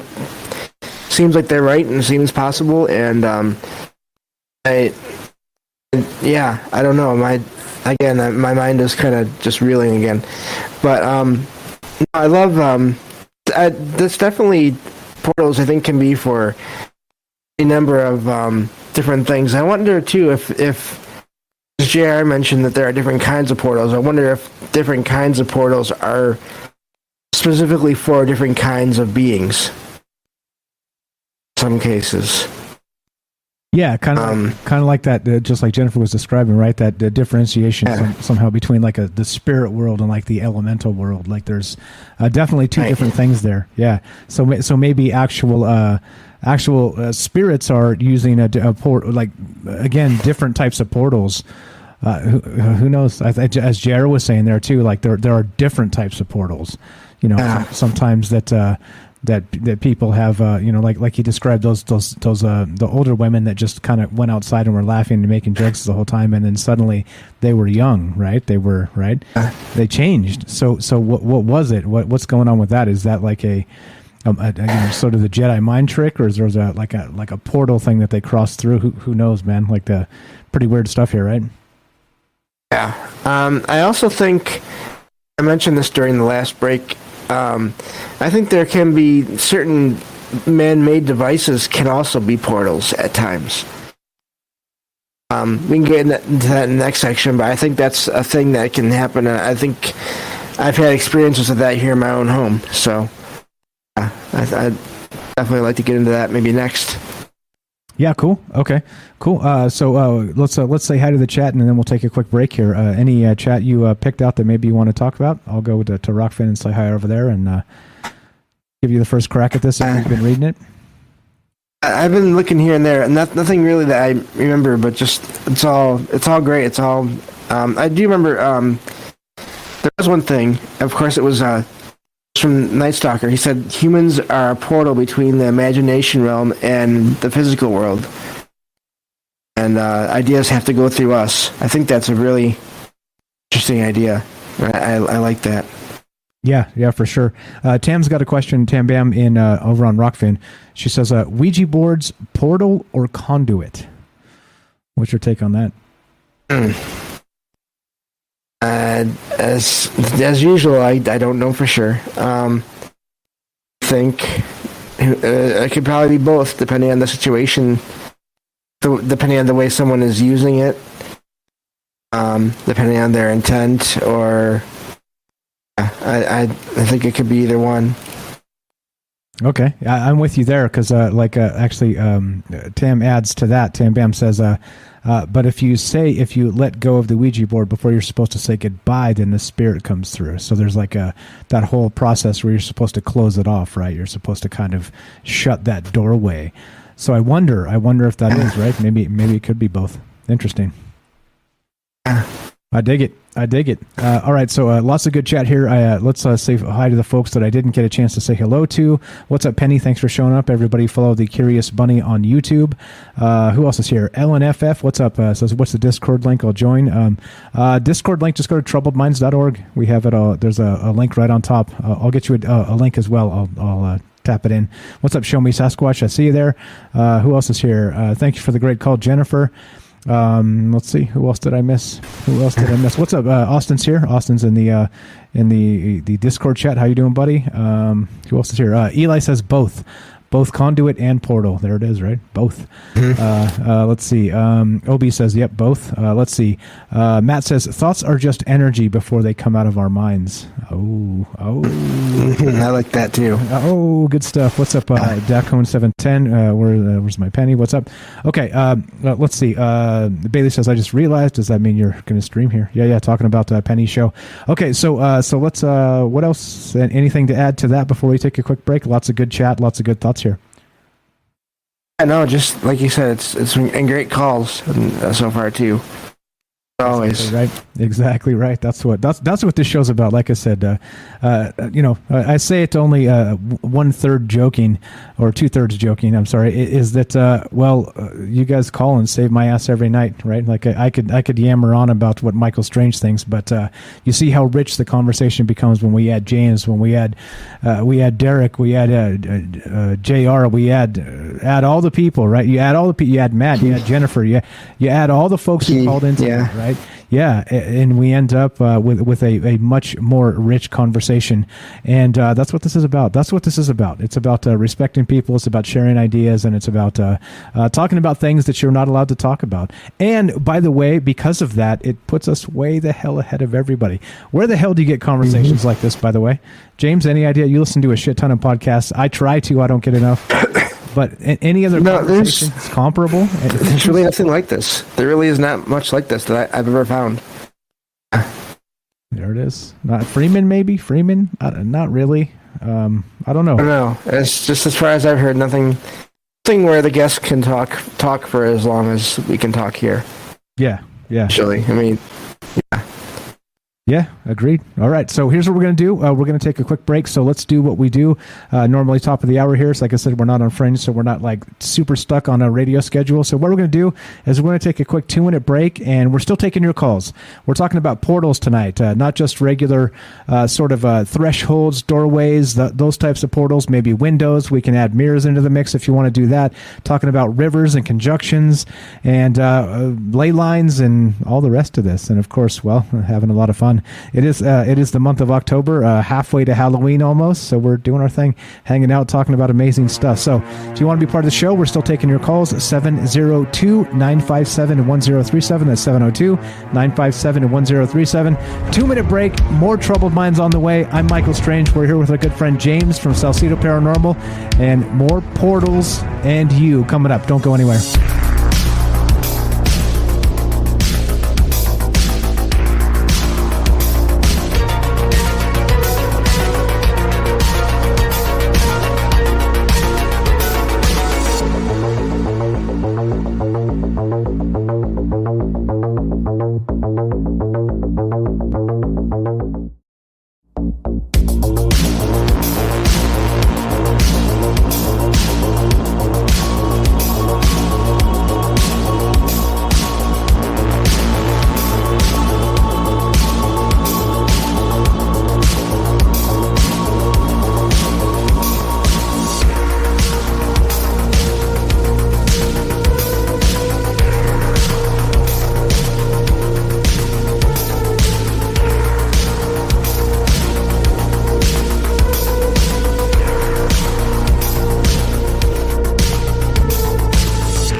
All right, welcome back to Troubled Minds. I am your host, Michael Strange. We are here with our good friend James Salsido of SalsidoParanormal Podcast, and we're just chopping it up.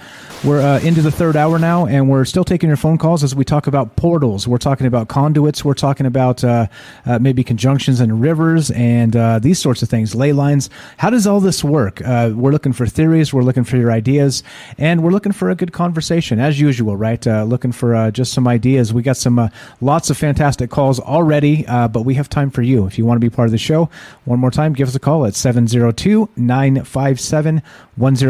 That's 702-957-1037. And we're just kind of hanging out, doing our thing, kicking it with friends and talking about wild and crazy stuff. So, James, you said you had something you wanted to get into as we kept on trucking tonight. What was that topic again? Oh, the idea that that spirits can use electronics to either to go to pass through and to manifest, or just along those lines. I have in the back of my apartment in my backyard, even though it's not really much of a yard, is one of those larger they're like power boxes, but they're in the ground, like a cement foundation around it, and every so often I sense energy in the area, not outside of the like I don't usually sense energy from the device itself, but sometimes I'll get a weird feeling from the space right behind my apartment, out of nowhere. There's someone there, and I don't know what it is, but I've had that feeling too many times to write it off. That's a little bit creepy. So what's going on then? So is it? So what's there? What do you think it is? Is that not a person? Clearly, right? I don't know if it's people or not. I think it may just be a place where spirits can kind of use energy there to move back and forth between places. I have one story that may tie to that. I'm not sure. It's real fast. It happened when I first moved into this apartment about 15 years ago now. But there was one night where I was just sitting in here on one of my older computers, and I started hearing talking, just two voices talking. And it was coming from the front of my apartment. But then it passed through to my apartment. It was just the sounds. It was just an elderly couple, man and a woman.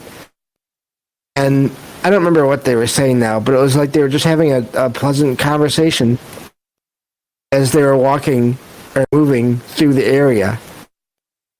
And I literally tracked it. I listened the whole way as they moved from the front to the back of the apartment. And they were heading in the direction of two things. First, that power box in the ground.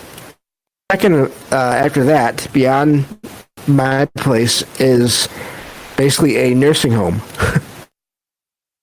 Oh, that's interesting. So that's definitely. Don't know if there's a portal somewhere, right? Like you got to expect. Like I said, I've worked in hospitals in the past, and there are nurses who tell me not to go to particular areas by myself, things like this. Mm-hmm. They're like, well, you can, but I don't recommend it. They're like, every time I go back there, nobody goes back there for these particular reasons, and there's things happening, right? And people pass away in hospitals.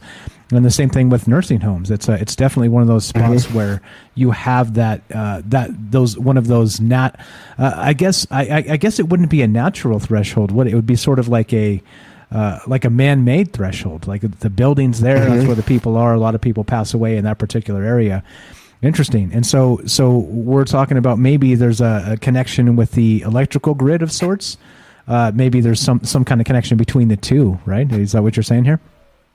Yeah, I think it's possible. Don't know how to explain it, but it's just the things line up too well, Yeah, it's not only that too. It's basically one of those things where you're like to me, it seems to make sense because we've talked about so in the old days. Think about like the old school ghost stories, right? It was like people would see things. This is before technology and before the internet and all the rest of this, and they tell these stories around like a campfire sort of situation, right?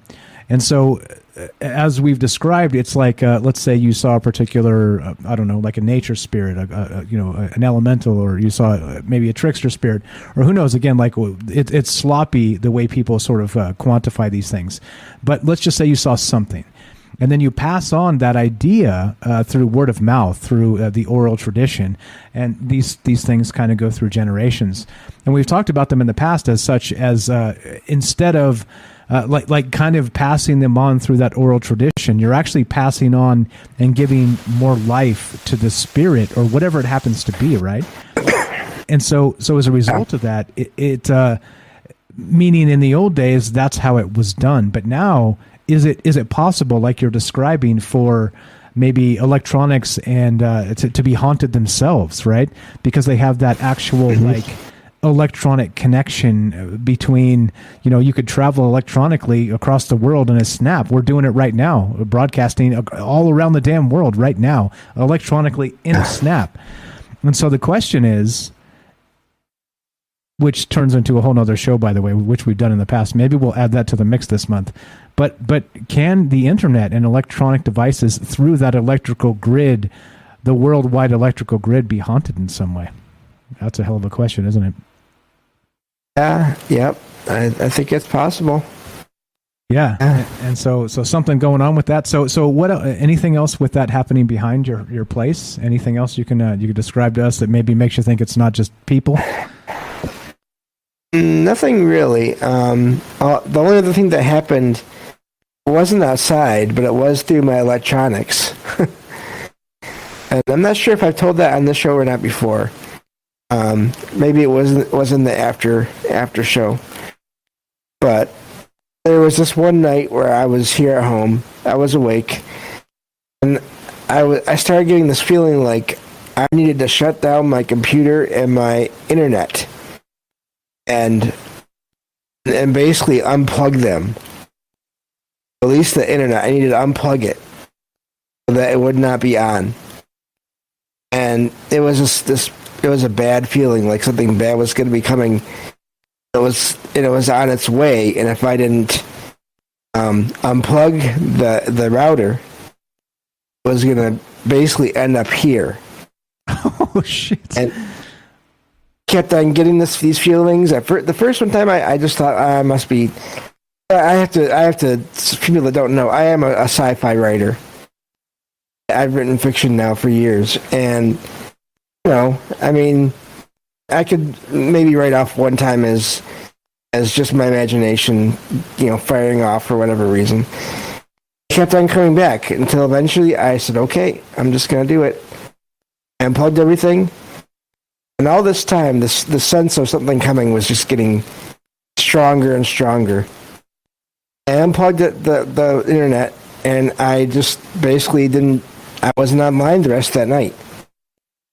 And I felt the mood change around me, like something was not happy. It was like mad that I had, unplugged my internet. And eventually it passed on, and I fell asleep, and everything was fine the next day. Yeah, so the weirdness there. Now think of it this way, and I'll get to what Derek just said in a sec, because holy smokes! But so imagine this. So let's say you unplugged the internet, right? And so the cord, it's still right. It still comes into your where do you live, into your residence, right? So that's another like entirely other conversation when it comes down to is the internet haunted? Can electronic devices be haunted through that electrical circuit that's running through them? But that cord still comes into your place. So the question is, even if you unplug it, do you think maybe spirits are like freewheeling and dealing and just running through the world through these internet connections, plugged in or not? What do you think about that? Ow! I think it's possible. Yeah, definitely. Yeah. I don't know. Again, thoughts come as these conversations kind of go. Never considered that. Like, okay, so what if you unplug things, right? Usually, like when you unplug an electronic device, there's sort of like a latent charge in there that stays, right? And it kind of takes a while for that to actually dissipate. So, there's some of those horror tropes with ghosts and stuff is when you unplug the device, right? Like you unplug the TV and it does stuff, right? Things like this. Right. So I wonder if once the power comes out, if it's a thing or if it's not a thing. Pretty crazy stuff. Yeah, lots of great stuff here. And again, we're taking your phone calls, guys. We're in the third hour, so this is when we kind of get sloppy, meaning just we can kind of come off the narrative just a little bit. And it's more important to hear from you. What are your thoughts on all the things we've talked about tonight? We're discussing portals. We're discussing supernatural, paranormal type portals. And again, right, talking about rivers, conjunctions, things like this, thresholds, doorways, under the bed. Why is all this a thing? And not only that, what else do you think? What else have we missed? Matt had a great idea saying women are portals, meaning that without your mother, where would you be? The tree of life, the portal to life. So I don't know. What are your thoughts on this in particular? And as we continue talking about this, you tell me. Love to hear from you. Phone number is 702-957-1037. That's 702-957-1037, and we'll put you on the show. You can click the Discord link at troubledminds.org. And actually, I promised to get a Discord link in the chat, so let me do that real quick. We'll do this. There we go. All right. So Discord link is in the chat if you guys want to join us. I know many of you have, but if you guys have not, there you go. There's an easy one-click thing. Remember, Discord is not spyware. It's just it's a chat client. It's a voice client. It's a way to get together and kind of like an old school chat room. And also we do voice. So we, like James and I are actually on Discord right now doing the show. So but you want to sing the praises of Discord for a little bit, James? It's amazing, isn't it? It really is. I would never have expected to be able to do my entire show just on Discord. Exactly. Bot. That's the only thing I had to add to it was a bot that Mike recommended to me, and it works. And yeah, I love it. And it works. It's good stuff. And by the way, I'm still looking into the thing to get your stuff on YouTube, so I'll let you know as soon as I get an idea. I'm still looking into it. I haven't found a great option yet, but I will. Yeah, no problem, man. Glad to help.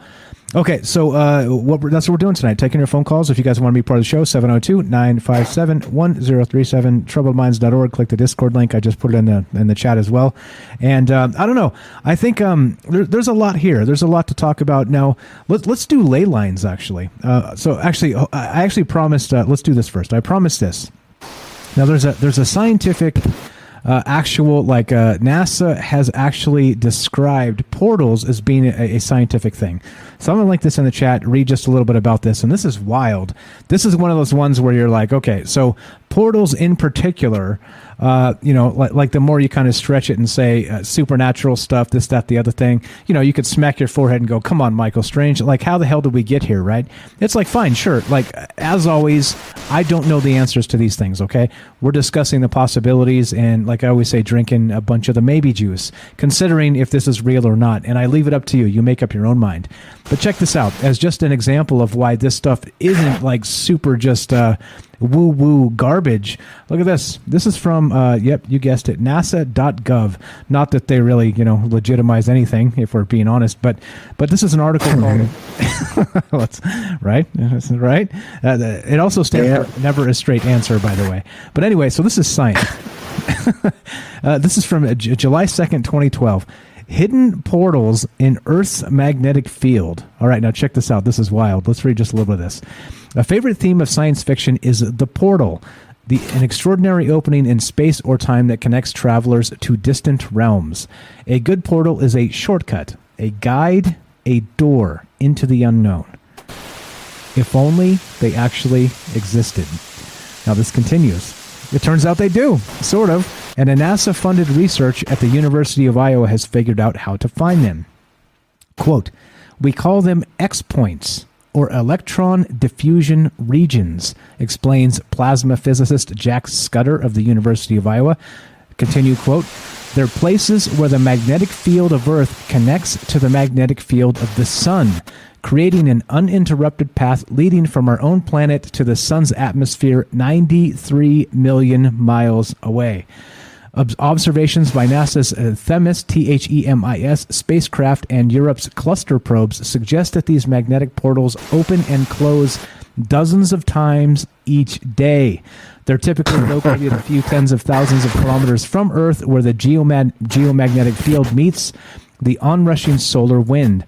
Most portals are small and short-lived. Others are yawning, vast, and sustained. Tons of energetic particles can flow through the openings, heating Earth's upper atmosphere, sparking geomagnetic storms, and igniting bright polar auroras. And there's more to this article, of course, and you guys, I highly recommend you read the entire thing.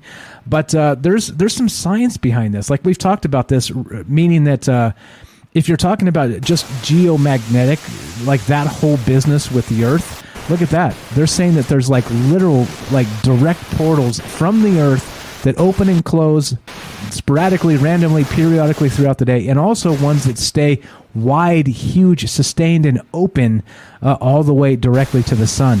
And so, did you know that, James? No, but that, you know, I'm starting to think that maybe someday, maybe if we don't know all of it, we will know a lot more about how the paranormal works. All this weird stuff works. Because it seems to be happening a little at a time. Well, it does seem like it. And once again, right, like we always talk about this in terms of, you know, clearly as people, we can't know everything, all right? That like there's just a universal amount of knowledge that in a lifetime, even standing on the shoulders of giants from generations past, it would take us an unbelievable amount of time to learn everything.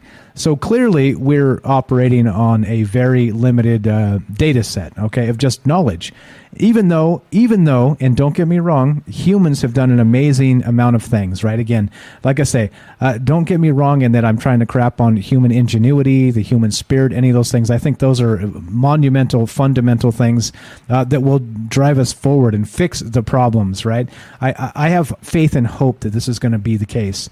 However, we just don't know enough yet, and it's, you know, it stands to reason by, of course, you know, we can argue one way or the other, but we'll never know all of it. I mean, once again, we've talked about how we kind of aren't meant to know all of it, right? I think that's part of this, but yeah, I don't know, man. Like now, like so NASA, even back in at University of Iowa study, NASA funded, verified there's these geomagnetic portals that are happening. And so what I mean by that, and to make the whole point, to kind of bring it back around to when I started here, this little tidbit is that, at some point, magic is just undiscovered technology, right? And so, well, what is this? I mean, what is this portals, the magnetic fields, go straight to the sun? I mean, some have suggested the sun itself is a huge power source, and that maybe some of these entities that come in and out are using the sun as that power source to sort of create portals, right? So if there's like these geomagnetic portals that go from the Earth to the sun, and some have described the sun itself as being like the power source for maybe, I don't know, like a Stargate sort of system. I don't know, man. Like, does this put us into uncharted territory, or are you super comfortable now? How are you feeling, James? I'm always uncomfortable whenever large government or corporate agencies are doing almost anything. But it's definitely interesting that they mentioned that. It makes you wonder, figured that out, though. What else have they figured out? Yeah, well, and how much I think part of the most frustrating thing about it, like you described, is that how much are they telling us, right? Like how much do they tell us? That's the most frustrating part. It's like, we know the Department of Energy is working on some pretty insane shit, including portals, by the way. What was the guy's name from the Department of Energy? I can't remember his name, but he there's a quote where he actually described that we're already sort of probing and working in different realms already, like through right? I'll try and find that. But there's like he said it. He said it on some talk show, and like it was kind of flippantly like, oh yeah, haha. Somebody asked him some dumb question, right? And it wasn't really like a dumb question. It was one of those ones to kind of like, tell us how far this has really gone. And he was like, well, we're there. And they're like, what? He's like, yeah, I mean, we've been doing that. Here, I'll find it. But okay, so I don't know. Like, I think that's the thing here is that, we're talking about energy, and energy as we know it is fine. Earth energy is fine. But I mean, there's like energy, like they say you can tap energy from a black hole. Like, imagine the amount of energy source coming out of a black hole itself would be immense. So like even to the power of our sun is like nothing compared to that. So I don't know. Lots to talk about here. You got some stories you pulled up too. You want to read a quick story while I find this Department of Energy thing? Let's do. Yeah. Let me just get to the place right. Oh wait, it's already heavy. Yeah. Let me just get to it and. No sweat. All right, so we're taking your phone calls, guys. Love to hear your thoughts on this. We're talking about paranormal, spiritual portals. Basically, like, what is this? A geomagnetic thing? Is it ley lines? Is it energy? Is it rivers crossing? What's going on with this, and what the hell is up? And we lost James, but we'll get him back in a sec. But I'm going to find this thing. There's like an actual quote by a Department of Energy employee, somebody high up there, that's described in the past that, yes, we're actually already kind of into sort of that Stranger Things type of portal going on. Like, they already know about it. So yeah, let's see. Maybe somebody in the chat knows about this. Let's see. LNFF says portal like a rainbow. Got to be at the right moment. What's up? And let's see. Night Stalker says Rainbow Bridge is a portal in Norse mythology too. There it is. Oh, and by the way, Derek said this a little ways back. He said, by the way, Mike, you're streaming right now. Streaming, just like a river might be streaming. Except, well, it's digitally streaming. And sort of kind of brings us back to that conversation of the haunted internet, right? Like, wouldn't that be the stream for the portals and whatever the hell else is going on? There you go. NASA, not a space agency. There it is. All right. Welcome back, James. Welcome back. Thank you. I click on one thing, click on another, and then boom, send myself out of the whole stream. Amen. That's what I did. Yeah, there you go. Chelsea Handler. I knew Derek would know. Chelsea Handler show. I'll find it. All right, so I'm gonna find that Department of Energy quote, but whenever you're ready, James, we're taking your phone calls, guys. 702-957-1037. You can join the show by clicking the Discord link at troubledminds.org, and we're streaming on Rockfin, DLive, YouTube, and of course Twitter, and just hanging out, talking about weird shit like we always do. And we're here with James of SalsidoParanormal. Check out his podcast. He talks about paranormal stuff 3 times a week, and he's got a 4th show this week on Saturday with Derek of Massachusetts, the Night Stalker. So, okay, I'll find this Chelsea Handler quote from the Department of Energy guy. Ready to go, James? Buy me a minute here. Yeah. Okay. Yeah, I'm all set here. So, this is from a website where it has true ghost stories. No, this looks like a long one. Let me see if the other one I have is shorter. Let me see. But you can find stories about ghosts in closets here and there. Check in the other one. But, and I've heard of. The funny thing is, I have one that likes my closet. Someone that likes to just some kind of spirit that will just come and go, and it always stays in my bedroom closet. You do? So, I don't know. Yeah. We can talk about that if y'all want instead. Sure. I got this article. I found it. I'm pulling it up right now. So if you want to tell that story, go ahead. So how do you know there's an entity in the closet? And has it reached out to you? How do you know it's there? Well, it's more of a feeling that I've gotten ever since I moved in here. Mainly at night. And it's like I can just tell there's someone in there. They never do anything, except a couple of times they've come out and I've seen them as like a shadow figure or a shadow, almost like a person, but like no features. But I don't get a bad feeling from them. It's almost like I almost wonder if they were here. They've been here for a lot longer than I have in this apartment. and that's just the place they've always stayed. Because I never get any bad feelings from them, whoever it is. But once it gets to me nighttime, all they want is to be left alone. They don't really want. I can be in that room, but it's like they prefer if there's no one else in that room at night. Which it doesn't bother me because I prefer to be out in my living room. Actually, I have everything set up. My living room is basically my bedroom because I like to be near all my computer and all my other stuff. So it doesn't really bother me, but it's just a feeling. It's so weird. Yeah, that's pretty wild. Me personally have never had anything like that happen, but like I said, clearly I'm doing this, so I think that this is a thing. I think that this stuff exists. It's out there. It's real. So do you have a way to maybe communicate? Have you tried anything like that? I'm not asking you to bust out the Ouija board, trust me. But like, have you ever tried anything else to maybe communicate with an entity there? No, not really. Every once in a while, I'll have to walk in like at night and put something in that room. And I always I'd say before I go in there, it's just me. I just need to put something in here. Sorry, I don't mean to bug you. I do that sometimes. Sometimes I'll say it. Sometimes I'll just think it. And there's never been a time where I got a pushback. You know what I mean? So I just go in there and do what I have to do and come back out. Gotcha. Interesting. Yeah, that to me, like I said, I don't know. Like I've never had something like that happen, but I don't discount the possibility. Thank you, JR, for the generous tip. I appreciate that over on Rockfin. We got starting to get some folks out there listening on Rockfin. Appreciate you guys showing up. Check this out. Ready to blow your mind? Like we were talking about portals all night. Check this out. This is real. This is a real thing. Thank you, Derek, the Night Stalker, for pointing out. I knew you'd know this quote. This is from Insider.com and the Business Insider. It's like another offshoot they do for that. But I linked it in both chats. Check this out. A government official confirms the scariest thing in Stranger Things may actually be real. And so here we go. While viewers the world over have fallen in love with Netflix's original sci-fi series Stranger Things, there's some comfort in the fact that the eerie story is fiction. But what if one of the scariest aspects of the show were real? And this is again back in October 5th, 2016 is when this hit.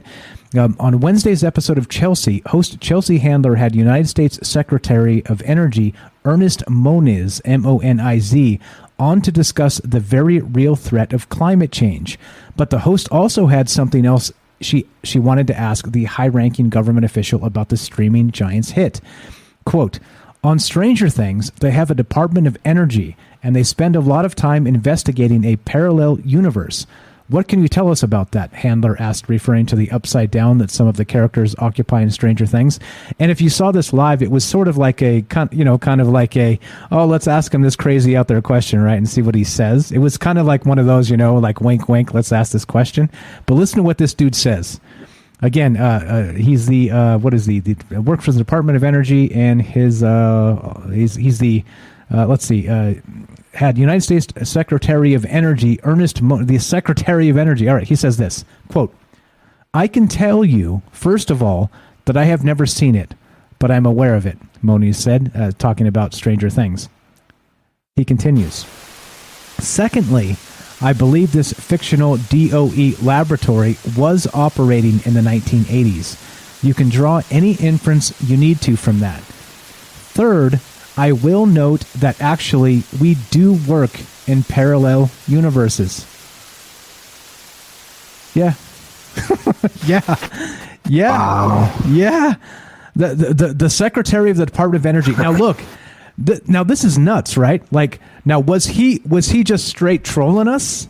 I mean, that's like holy shit. Like we're talking about like actual the real upside down. Like, and this guy's saying, so again, the Secretary of Energy, meaning what? Well, we were talking about energy tonight. We're talking about energy portals. We're talking about, the haunted internet, like kind of this type of thing a little bit. But then you get this and you add this into all of that. And he's basically saying that not only was that fictional thing, the Department of Energy thing, whatever was going on in Stranger Things that opened up that portal to the upside down, he confirms it was a real thing. It was based on a real thing. And then he says, and I can, let me read the quote. It's even better when you read exactly what he says. Third, I will note that actually we do work in parallel universes. Yeah, I got the link. If you guys don't fucking believe me, I've got the link. Check it out. I put it in the chat, so I'm going to put it one more time. Read it yourself.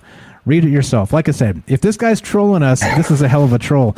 But it was one of those questions, like I said, Chelsea Handler kind of asked it like, oh, let's ask him this. This will be funny. But then he answered it like that. And you're like, what just happened? Wow. Right? It's interesting. All right. So what does that mean? What does that mean, James? Help me. Save me, buddy. Help. I mean, the Department of Energy, doesn't that also have to do with like all forms of energy? So that would include like nuclear? Yes. Yeah. Yep. Of course, I mean, I don't even know that. I mean, the effects of that can stay around places for years. Yeah, I don't know. That's really. I mean, I don't know much about that, but just based on what I've heard, it's really, yeah, that's interesting. That's bizarre, right? The actual upside down exists. By the way, the Dodgers have just eliminated the Giants from the Major League playoffs, in case anybody cares. And it was a bunt call to end it. It was a check swing that they said it was a swing. It was not a swing. So not that they would have won, but Dodgers win 2-1 and move on. I know nobody cares. They're not here for the sports update, but I've had the game on in the background, and I've a vested interest because I'm an A's fan, and Giants fans like to talk a lot of shit, and so I get to say, you're out also. All right. Anyway, yeah, exactly. Matt says that was an umpire's game. See, exactly, I agree. That was a bunt call at the end. That was a no swing, and he called it a swing. Anyway, all right. So I don't know. Thoughts on this now, James? Now that we talked about the Department of Energy and this guy saying, "Oh, by the way, we're working in parallel universes." Is that real? Like, do you believe this dude? I feel like they wouldn't. If there's something to it, then they're definitely working on it. I feel like I don't know. It's hard to explain what like.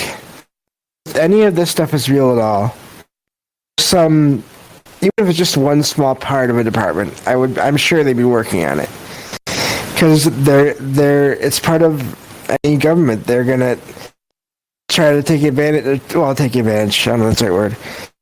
Try to have the upper hand in any situation, including possibly the whole paranormal world, supernatural. I mean, why wouldn't they be looking into that and seeing how they can use that as enhance, what they already have?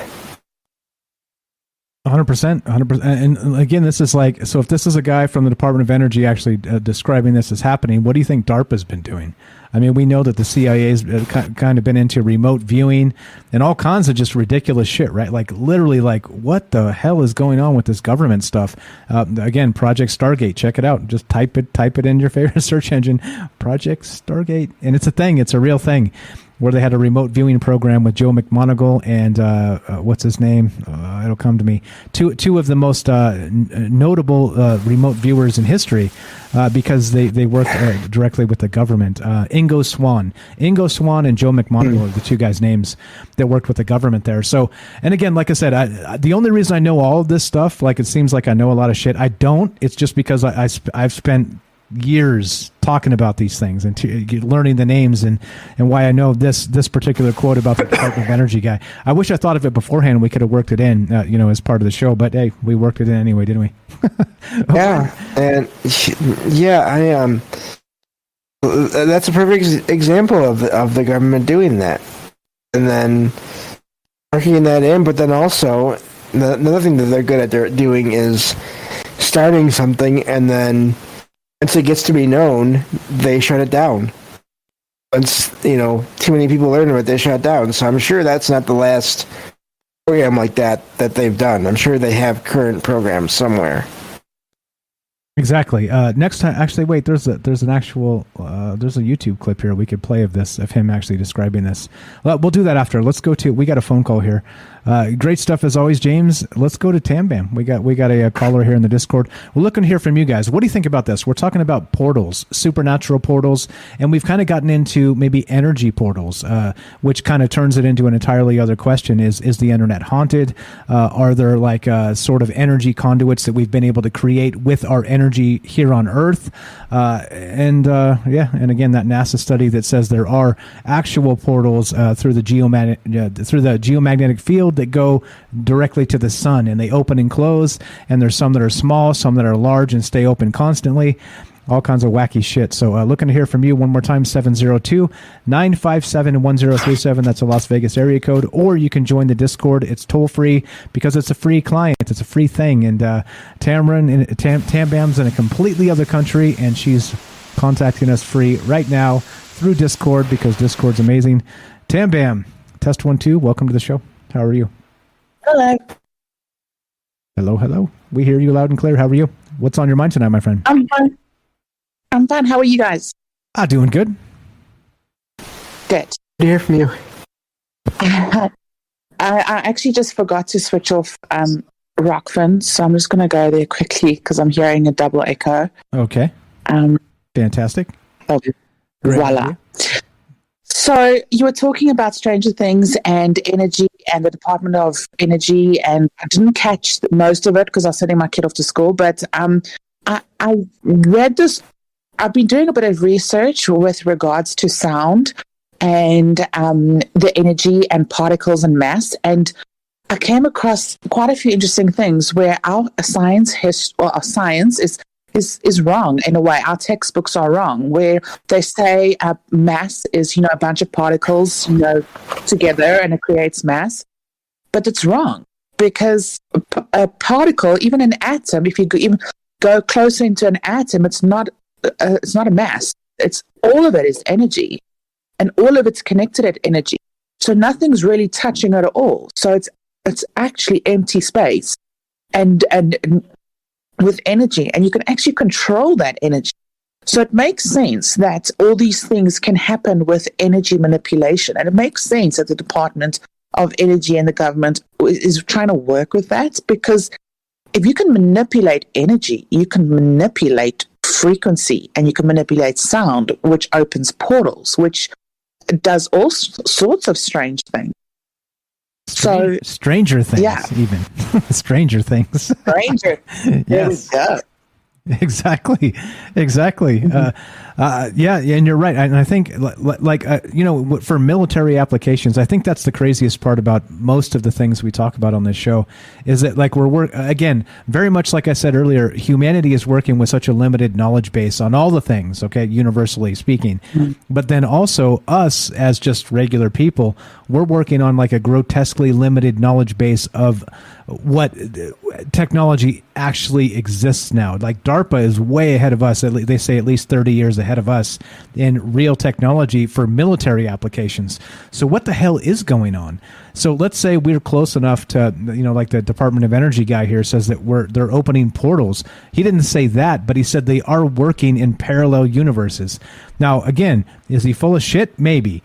All right. However, why would you say something like that other than to kind of be a troll? And if you've been in the Secretary of Energy, that's a pretty high appointment, right? It's not like, you're not slanging fries at the local Piggly Wiggly or something like that. It's like you would expect this to be a serious person, and then they drop something like that on a talk show. Like, are we being trolled? What do you guys think? Well, I don't know. I don't think so, because if you hit the nail on the head. So most of the agencies and the government, whatever, they are so far ahead in technology.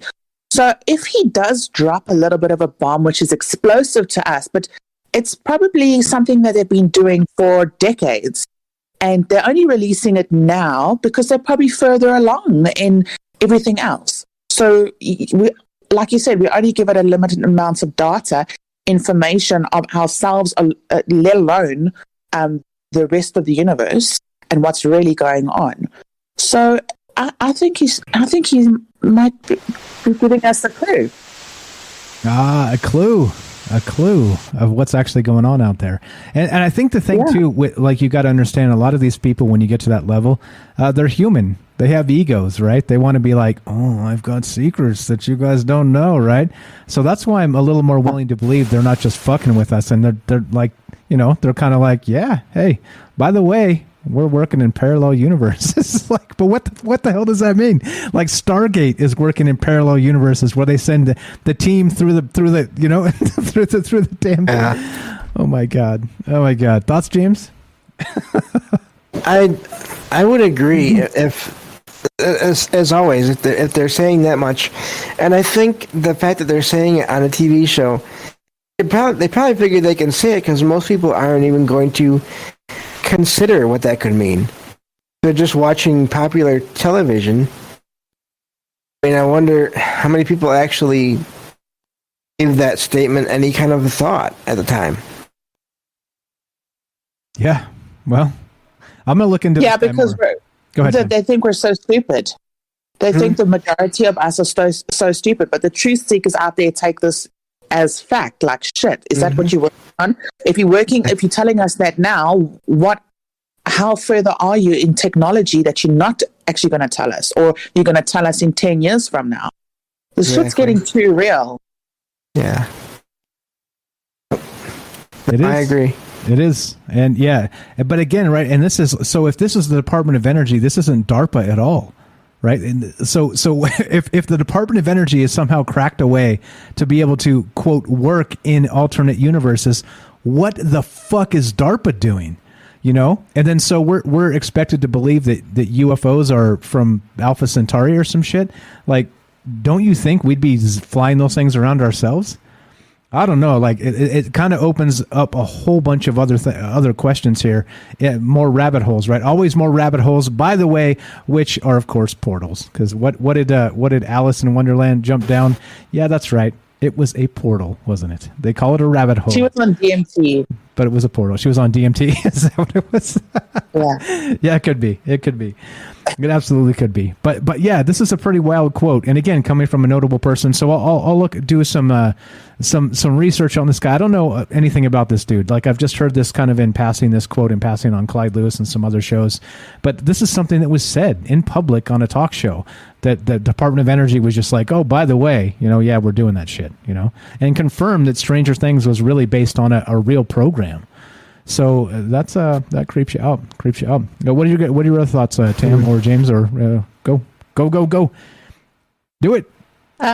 Get to the chopper. Okay, so I think it's all real. Even you know that program or that, I don't know, it's a story thing of CSPs. You know, they tell you that these CSPs, those stories. Have you heard of them? Or SPC? SPC, no. What is that? No, something like that. It's about a whole bunch of stories that all these creators, this is what they say, these creators make, are these weird, bizarre stories and they tell it in such a way with such detail that you actually, for like a few months, I thought this shit was so real. I was addicted to listening to this stuff. I thought it was really real. And then my husband and I found out it was not. It was actually a bunch of creators making this stuff up. And then the other day, some guy said, no, these CSPs are real, come from true events. I can't explain it to you, but we have so many, there's an underground jail of sorts, a lot with so many different alien species and so many different different buildings where there's portals. So in the front face of the building, it looks like a normal building, like someone lives there.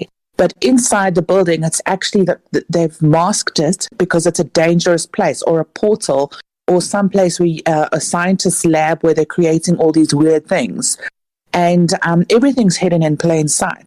And everything, what we know, we are so far behind. We know nothing compared to what's really going on, what entities are really out there, what is real and what's not. Portals, they exist, whether you want to believe it or not. Like that ship that disappeared, they made that ship, tank, not a ship, the that army ship, I mean, not army, whatever ship disappear from the ocean, and then it like reappeared a few seconds or a few minutes later, and that was a government program. That's the Philadelphia experiment, right? In 1970s? No, that was even the 50s. What was that? That was World War II. That was in the 40s. You're talking about the Philadelphia experiment, right? I think so, yeah. Yeah. So it was back then. And that's what the shit they were doing back then. So it makes sense they're going to drop tiny little bombs now. And the majority of the people won't understand. They'll laugh it off and say, oh, it's not real. The government energy, they're just talking shit. Aliens aren't real. This is how they've dumbed the majority of the people down. And so obviously they can get away with saying stuff like that because most of the people are not going to care and most of the people are not going to research it. And if they do, it's so limited because our internet, where you find the real shit, is in the dark web. And who the fuck wants to go there? Yeah, exactly right. Exactly right. Yeah, I don't know. And this is exactly why we do this, right? Why we get everybody together and talk about these things, because there's some ideas out there. And again, I don't know if the things we're talking about are the truth. I want to make clear to everybody. I know we got some new audience bubbling up there on Rockfin. What's up? Shout out to all the lurkers out there. But I just want to make clear that we're discussing these things as possibilities, right? And we do reserve the right to be wrong because, well, we probably are in many cases, but we're trying to get at the heart of this, the heart of what portals mean. Again, we started with paranormal ones, and we ended up talking about maybe government portals, like electronic portals, like the Department of Energy, and this quote here that I have up. And I've got a source for this. This is not me making shit up. So, right? Sure, fine. You can say, Mike, you're cherry picking shit. You're trying to make us believe that. Well, okay, well, go read it yourself, right? Go find this shit yourself. Look into DARPA. Yeah. Look into some of this technology. Look into some of the things that we've discussed tonight. It's real. This shit is real. But how real, right? That's the question. How much has this been going on? How long has it been going on? Yeah, I don't know. And that's a good point, Tam. If we're talking about like the Philadelphia experiment, like Night Stalker thanks to USS Eldridge happens like in the 40s, like Einstein time, like the very first nuclear stuff, as they were talking about cloaking the ship itself, and it ended up teleporting through some kind of portal. Remember the stories of the semen being fused into the ship itself when the thing kind of went through some portal and ended up 300 miles north of where they started, type of thing. Yeah, I don't know. Again, I don't know what to believe with all this stuff, but there's a lot of really fascinating tales, aren't there? That's for damn sure. So we're getting to the end of this. So final. Let's go final thoughts on this, guys.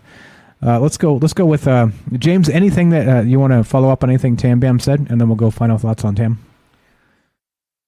I agree, and I think also to your point, Mike. That's one of the things I'm very careful about. I'm not saying I know any of this stuff for sure. Any of the stuff I cover on my show for sure. All I can do is base my thoughts and ideas off of what I've heard and read and what people have told me, and I think there's too much there for it all to be fake. What I always come back to, whether it's UFOs or ghosts or portals or any of the weird stuff. I think there's too much there for it all to be fake, exaggerated. Amen to that. All right, so let's get final thoughts. Tam Bam. From I won't say where you're from because we don't want to out you, but from half a world away on Discord with us and talking just like that. Amazing technology. Okay, you can tell. South Africa, like no one gives a shit about us, but you should. Okay, we should. South Africa, we should give a shit. Absolutely. Well, because America has bought half our weapons patents, so we're not stupid. Like Elon Musk is born in South Africa. Come on now. Yeah, that's true. Yeah, he came from. Yeah, he's South African, isn't he? Absolutely. Yeah.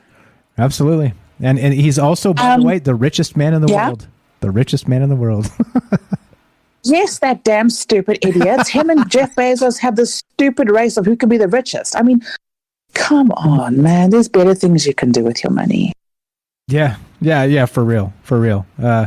There's a lot of good ones out there that are giving their money away too to neat, great causes. But I don't know. I don't know enough about Elon Musk and his charitable stuff, but if you're the richest person in the world, you better be giving some of it away, or you're just an asshole. That's all I gotta say about that. But okay, so, he is an asshole. He forgot his words. Okay, there you go. All right, fine. But you said it. All right, so final thoughts on this, Tam, with the portal stuff. I don't know. Again, so we started with like spiritual portals, doorways, under the bed type stuff, and then we got to the Department of Energy and like the internet's haunted and all kinds of weird shit. Where do we take this? Are we nuts, or are we onto something? No. What do you think? I think we're onto something. I think people are magical beings. We're all made up of energy. We can attract and manifest things as we will. I believe that because I've done my own research. It's very, very difficult. And I think the underlying common denominator of what the fuck is wrong with the world is the secrecy of it. The governments who are hiding all this stuff from it. They keep on giving us TV and technology to distract us from what's really going on. They're poisoning our food systems and our water, and calcifying our pineal gland, so we don't have access to all these magical and wonderful things, of which I believe why extraterrestrials are really, really interested in us. So we're magical superhumans, super beings and people just need to realize their power. Amen to that. 100% and 100%. And it comes from many different ways, right? It comes from us learning. It comes from us growing. It comes from us being together. It comes from, like I always say too, and this is true, is that what is human influence if it's not influencing humans? And so like you can take that one of two ways, right? You can be a dick, an asshole, and take us in a bad way, or hey, you can inspire us to greater things, to stranger greater things. And clearly if you've listened to us for a while, you know exactly what we're getting at here. And it's like I always say, just be good to each other, and it resonates. It's that ripple effect. And just do our best to little things count, and let's just keep doing the little things. Appreciate it, Tam. You're the best. Let's go to James. Thanks. No, thank you, James. Final thought, my friend. First, before your final thought, tell everybody about your podcast again. James is doing great work of Salsido Paranormal. Tell us, buddy. Tell us all about it, man.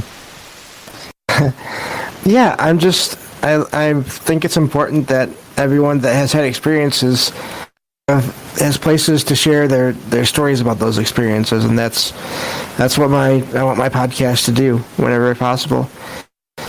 And so that's what it's mainly for. I do true ghost stories from people all over the place or from just online, and then I also do dives similar to this where I cover specific topics, and it's been a lot of fun, and it's been great to be here. Thank you for having me here. And yeah, my podcast, you can find it at SalsidoParanormal.podbean.com. It's SALSIDO. And join my Discord to be there for the live streams. And appreciate everything and everyone was said tonight. Everything you all said. It's been great to hear the chat, see the chat, and hear the calls. If I can talk right, that'd be great too. Anyway, welcome to my world. All these beautiful thoughts in my head, and then they hit my mouth, and then shit just goes sideways. But what can I do, man? Just keep trucking. Just keep on trucking. All right, so it is SalsidoParanormal.podbean.com. I just tried to pull the link up to get it, and it's coming up like a dead link. Like he said, he's having website problems right now. So the thing is this, guys, if you want his podcast, scroll down, both on Rockfin and on YouTube. It's already there. So just scroll down. You'll find his link. Just click on that. Again, it should be up tomorrow or so. So we're just having some issues, but yeah, I mean that's what we're talking about tonight. We're talking about all the crazy shit, and that's what we do on this show. Yeah, fantastic. As Derek says, crushed it, James. Pleasure's ours. Thank you so much for being on the show. You already know you have the open card to come in and jump in anytime you want on the show, and you do regularly, and I appreciate that so much. So thanks for planning on this with us. Thanks for committing and then showing up on time and doing all the things right and taking it seriously and giving us your amazing takes. It's amazing stuff, my friend. Thank you so much for spending your time with us.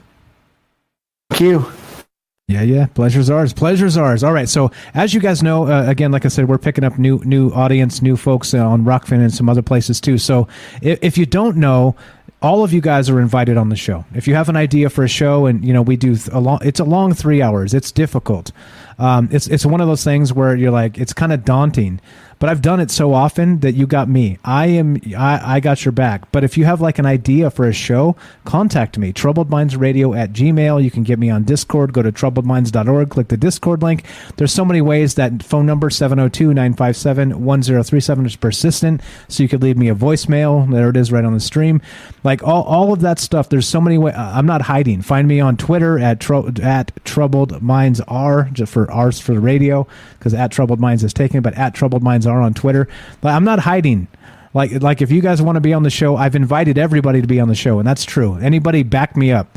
Who has been like, I want to be on the show, and I'm like, nah, we ain't doing that. No, we're doing that. And the reason we're doing that is because I've always said this from the very beginning when we started this. You don't have to be Linda Moulton Howe to talk about this shit. You don't have to be Richard Dolan to talk about this shit. You don't have to be, I don't know, like insert name here. You don't have to have a blog or be trying to sell a book or any of this other shit. You just have to be you. All right? And that's what this has always been about. It's about us. Me being me, you being you, and us getting together and talking. And like many of the folks, Tam's been a co-host on the show. Penny, the Curious Bunny's been a co-host on the show. Jay in New York been a co-host on the show. Like so many people. Clearly, James has been a co-host on the show. We've done a show with Derek, the Night Stalker. I'm telling you, look, and it goes back. It goes back. Ash, the Reptilian, like you guys know him as a co-host. You know how he started? He called into the show once. Listen to what I'm saying to you. You guys are all welcome, okay? Contact me. We'll book the show. We'll talk about it. If you don't think you have enough to talk about, we'll do like a segment, right? And then you can take off and it's fine and whatever. Like you're welcome to stay for the entire thing. But I understand 3 hours is a long fucking haul. It's hard to do. But I've been doing. No, it's not enough. It's not enough. What the fuck? What? Are you serious? See, like I said, everything looks easier on TV. You see, that's why I put myself on TV. Everything looks easier on TV. Yeah. I know it's hard for you, but like it's not hard. I can't get enough.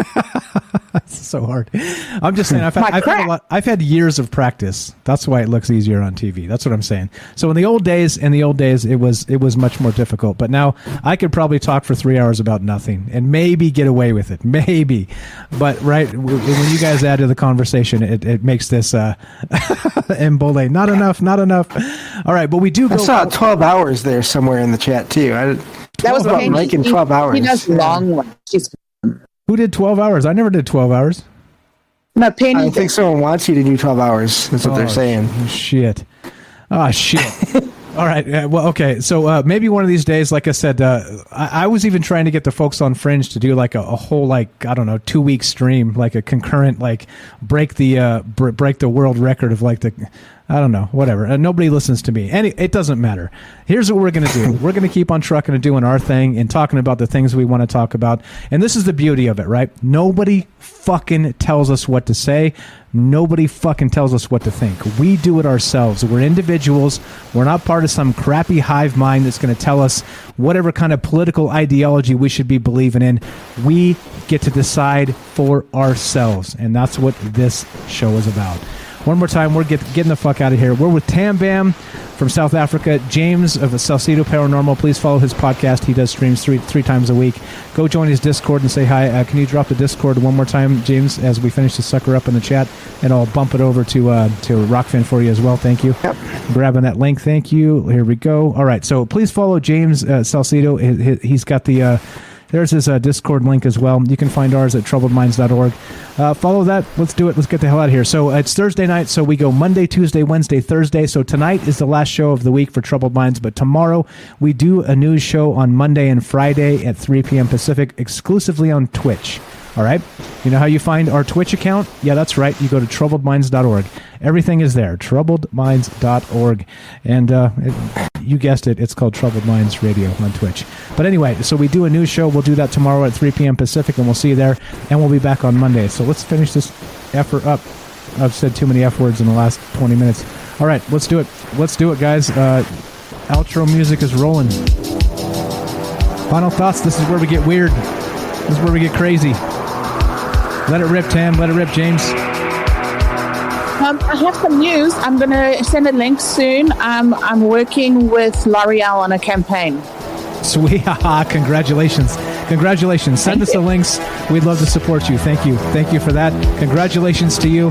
Tam is an entrepreneur, works for herself, and yes, 100% congratulations. I'm happy to hear it. Send us the links. We're happy to support you.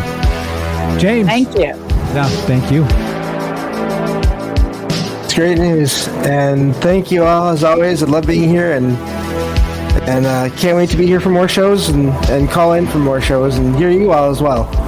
Amen, brother. For me. Amen, brother. I agree. That's what makes my world go round, is hearing your guys' takes, amazing takes on these things. Thanks again for listening. All right, remember, one more time, Monday, Tuesday, Wednesday, Thursday, 7 p.m. Pacific, D-Live, Rockfin, YouTube, Twitter. We're streaming on all of them, and usually we're on the Fringe FM, just not tonight, having some technical issues. And the thing is this. The bad news is we're done. The good news is, God willing, we've got tomorrow. All right? Keep on trucking. Keep being good to yourself, for yourself, so you can help other people. Don't discount the little things. Those ripple effects are important. All right? So let's finish this sucker up. We're out of here. Again, I'm Michael Strange. This is Troubled Minds. We're here with our good friend Tam Bam from South Africa and James Salsido of Salsido Paranormal Podcast. You guys are the best.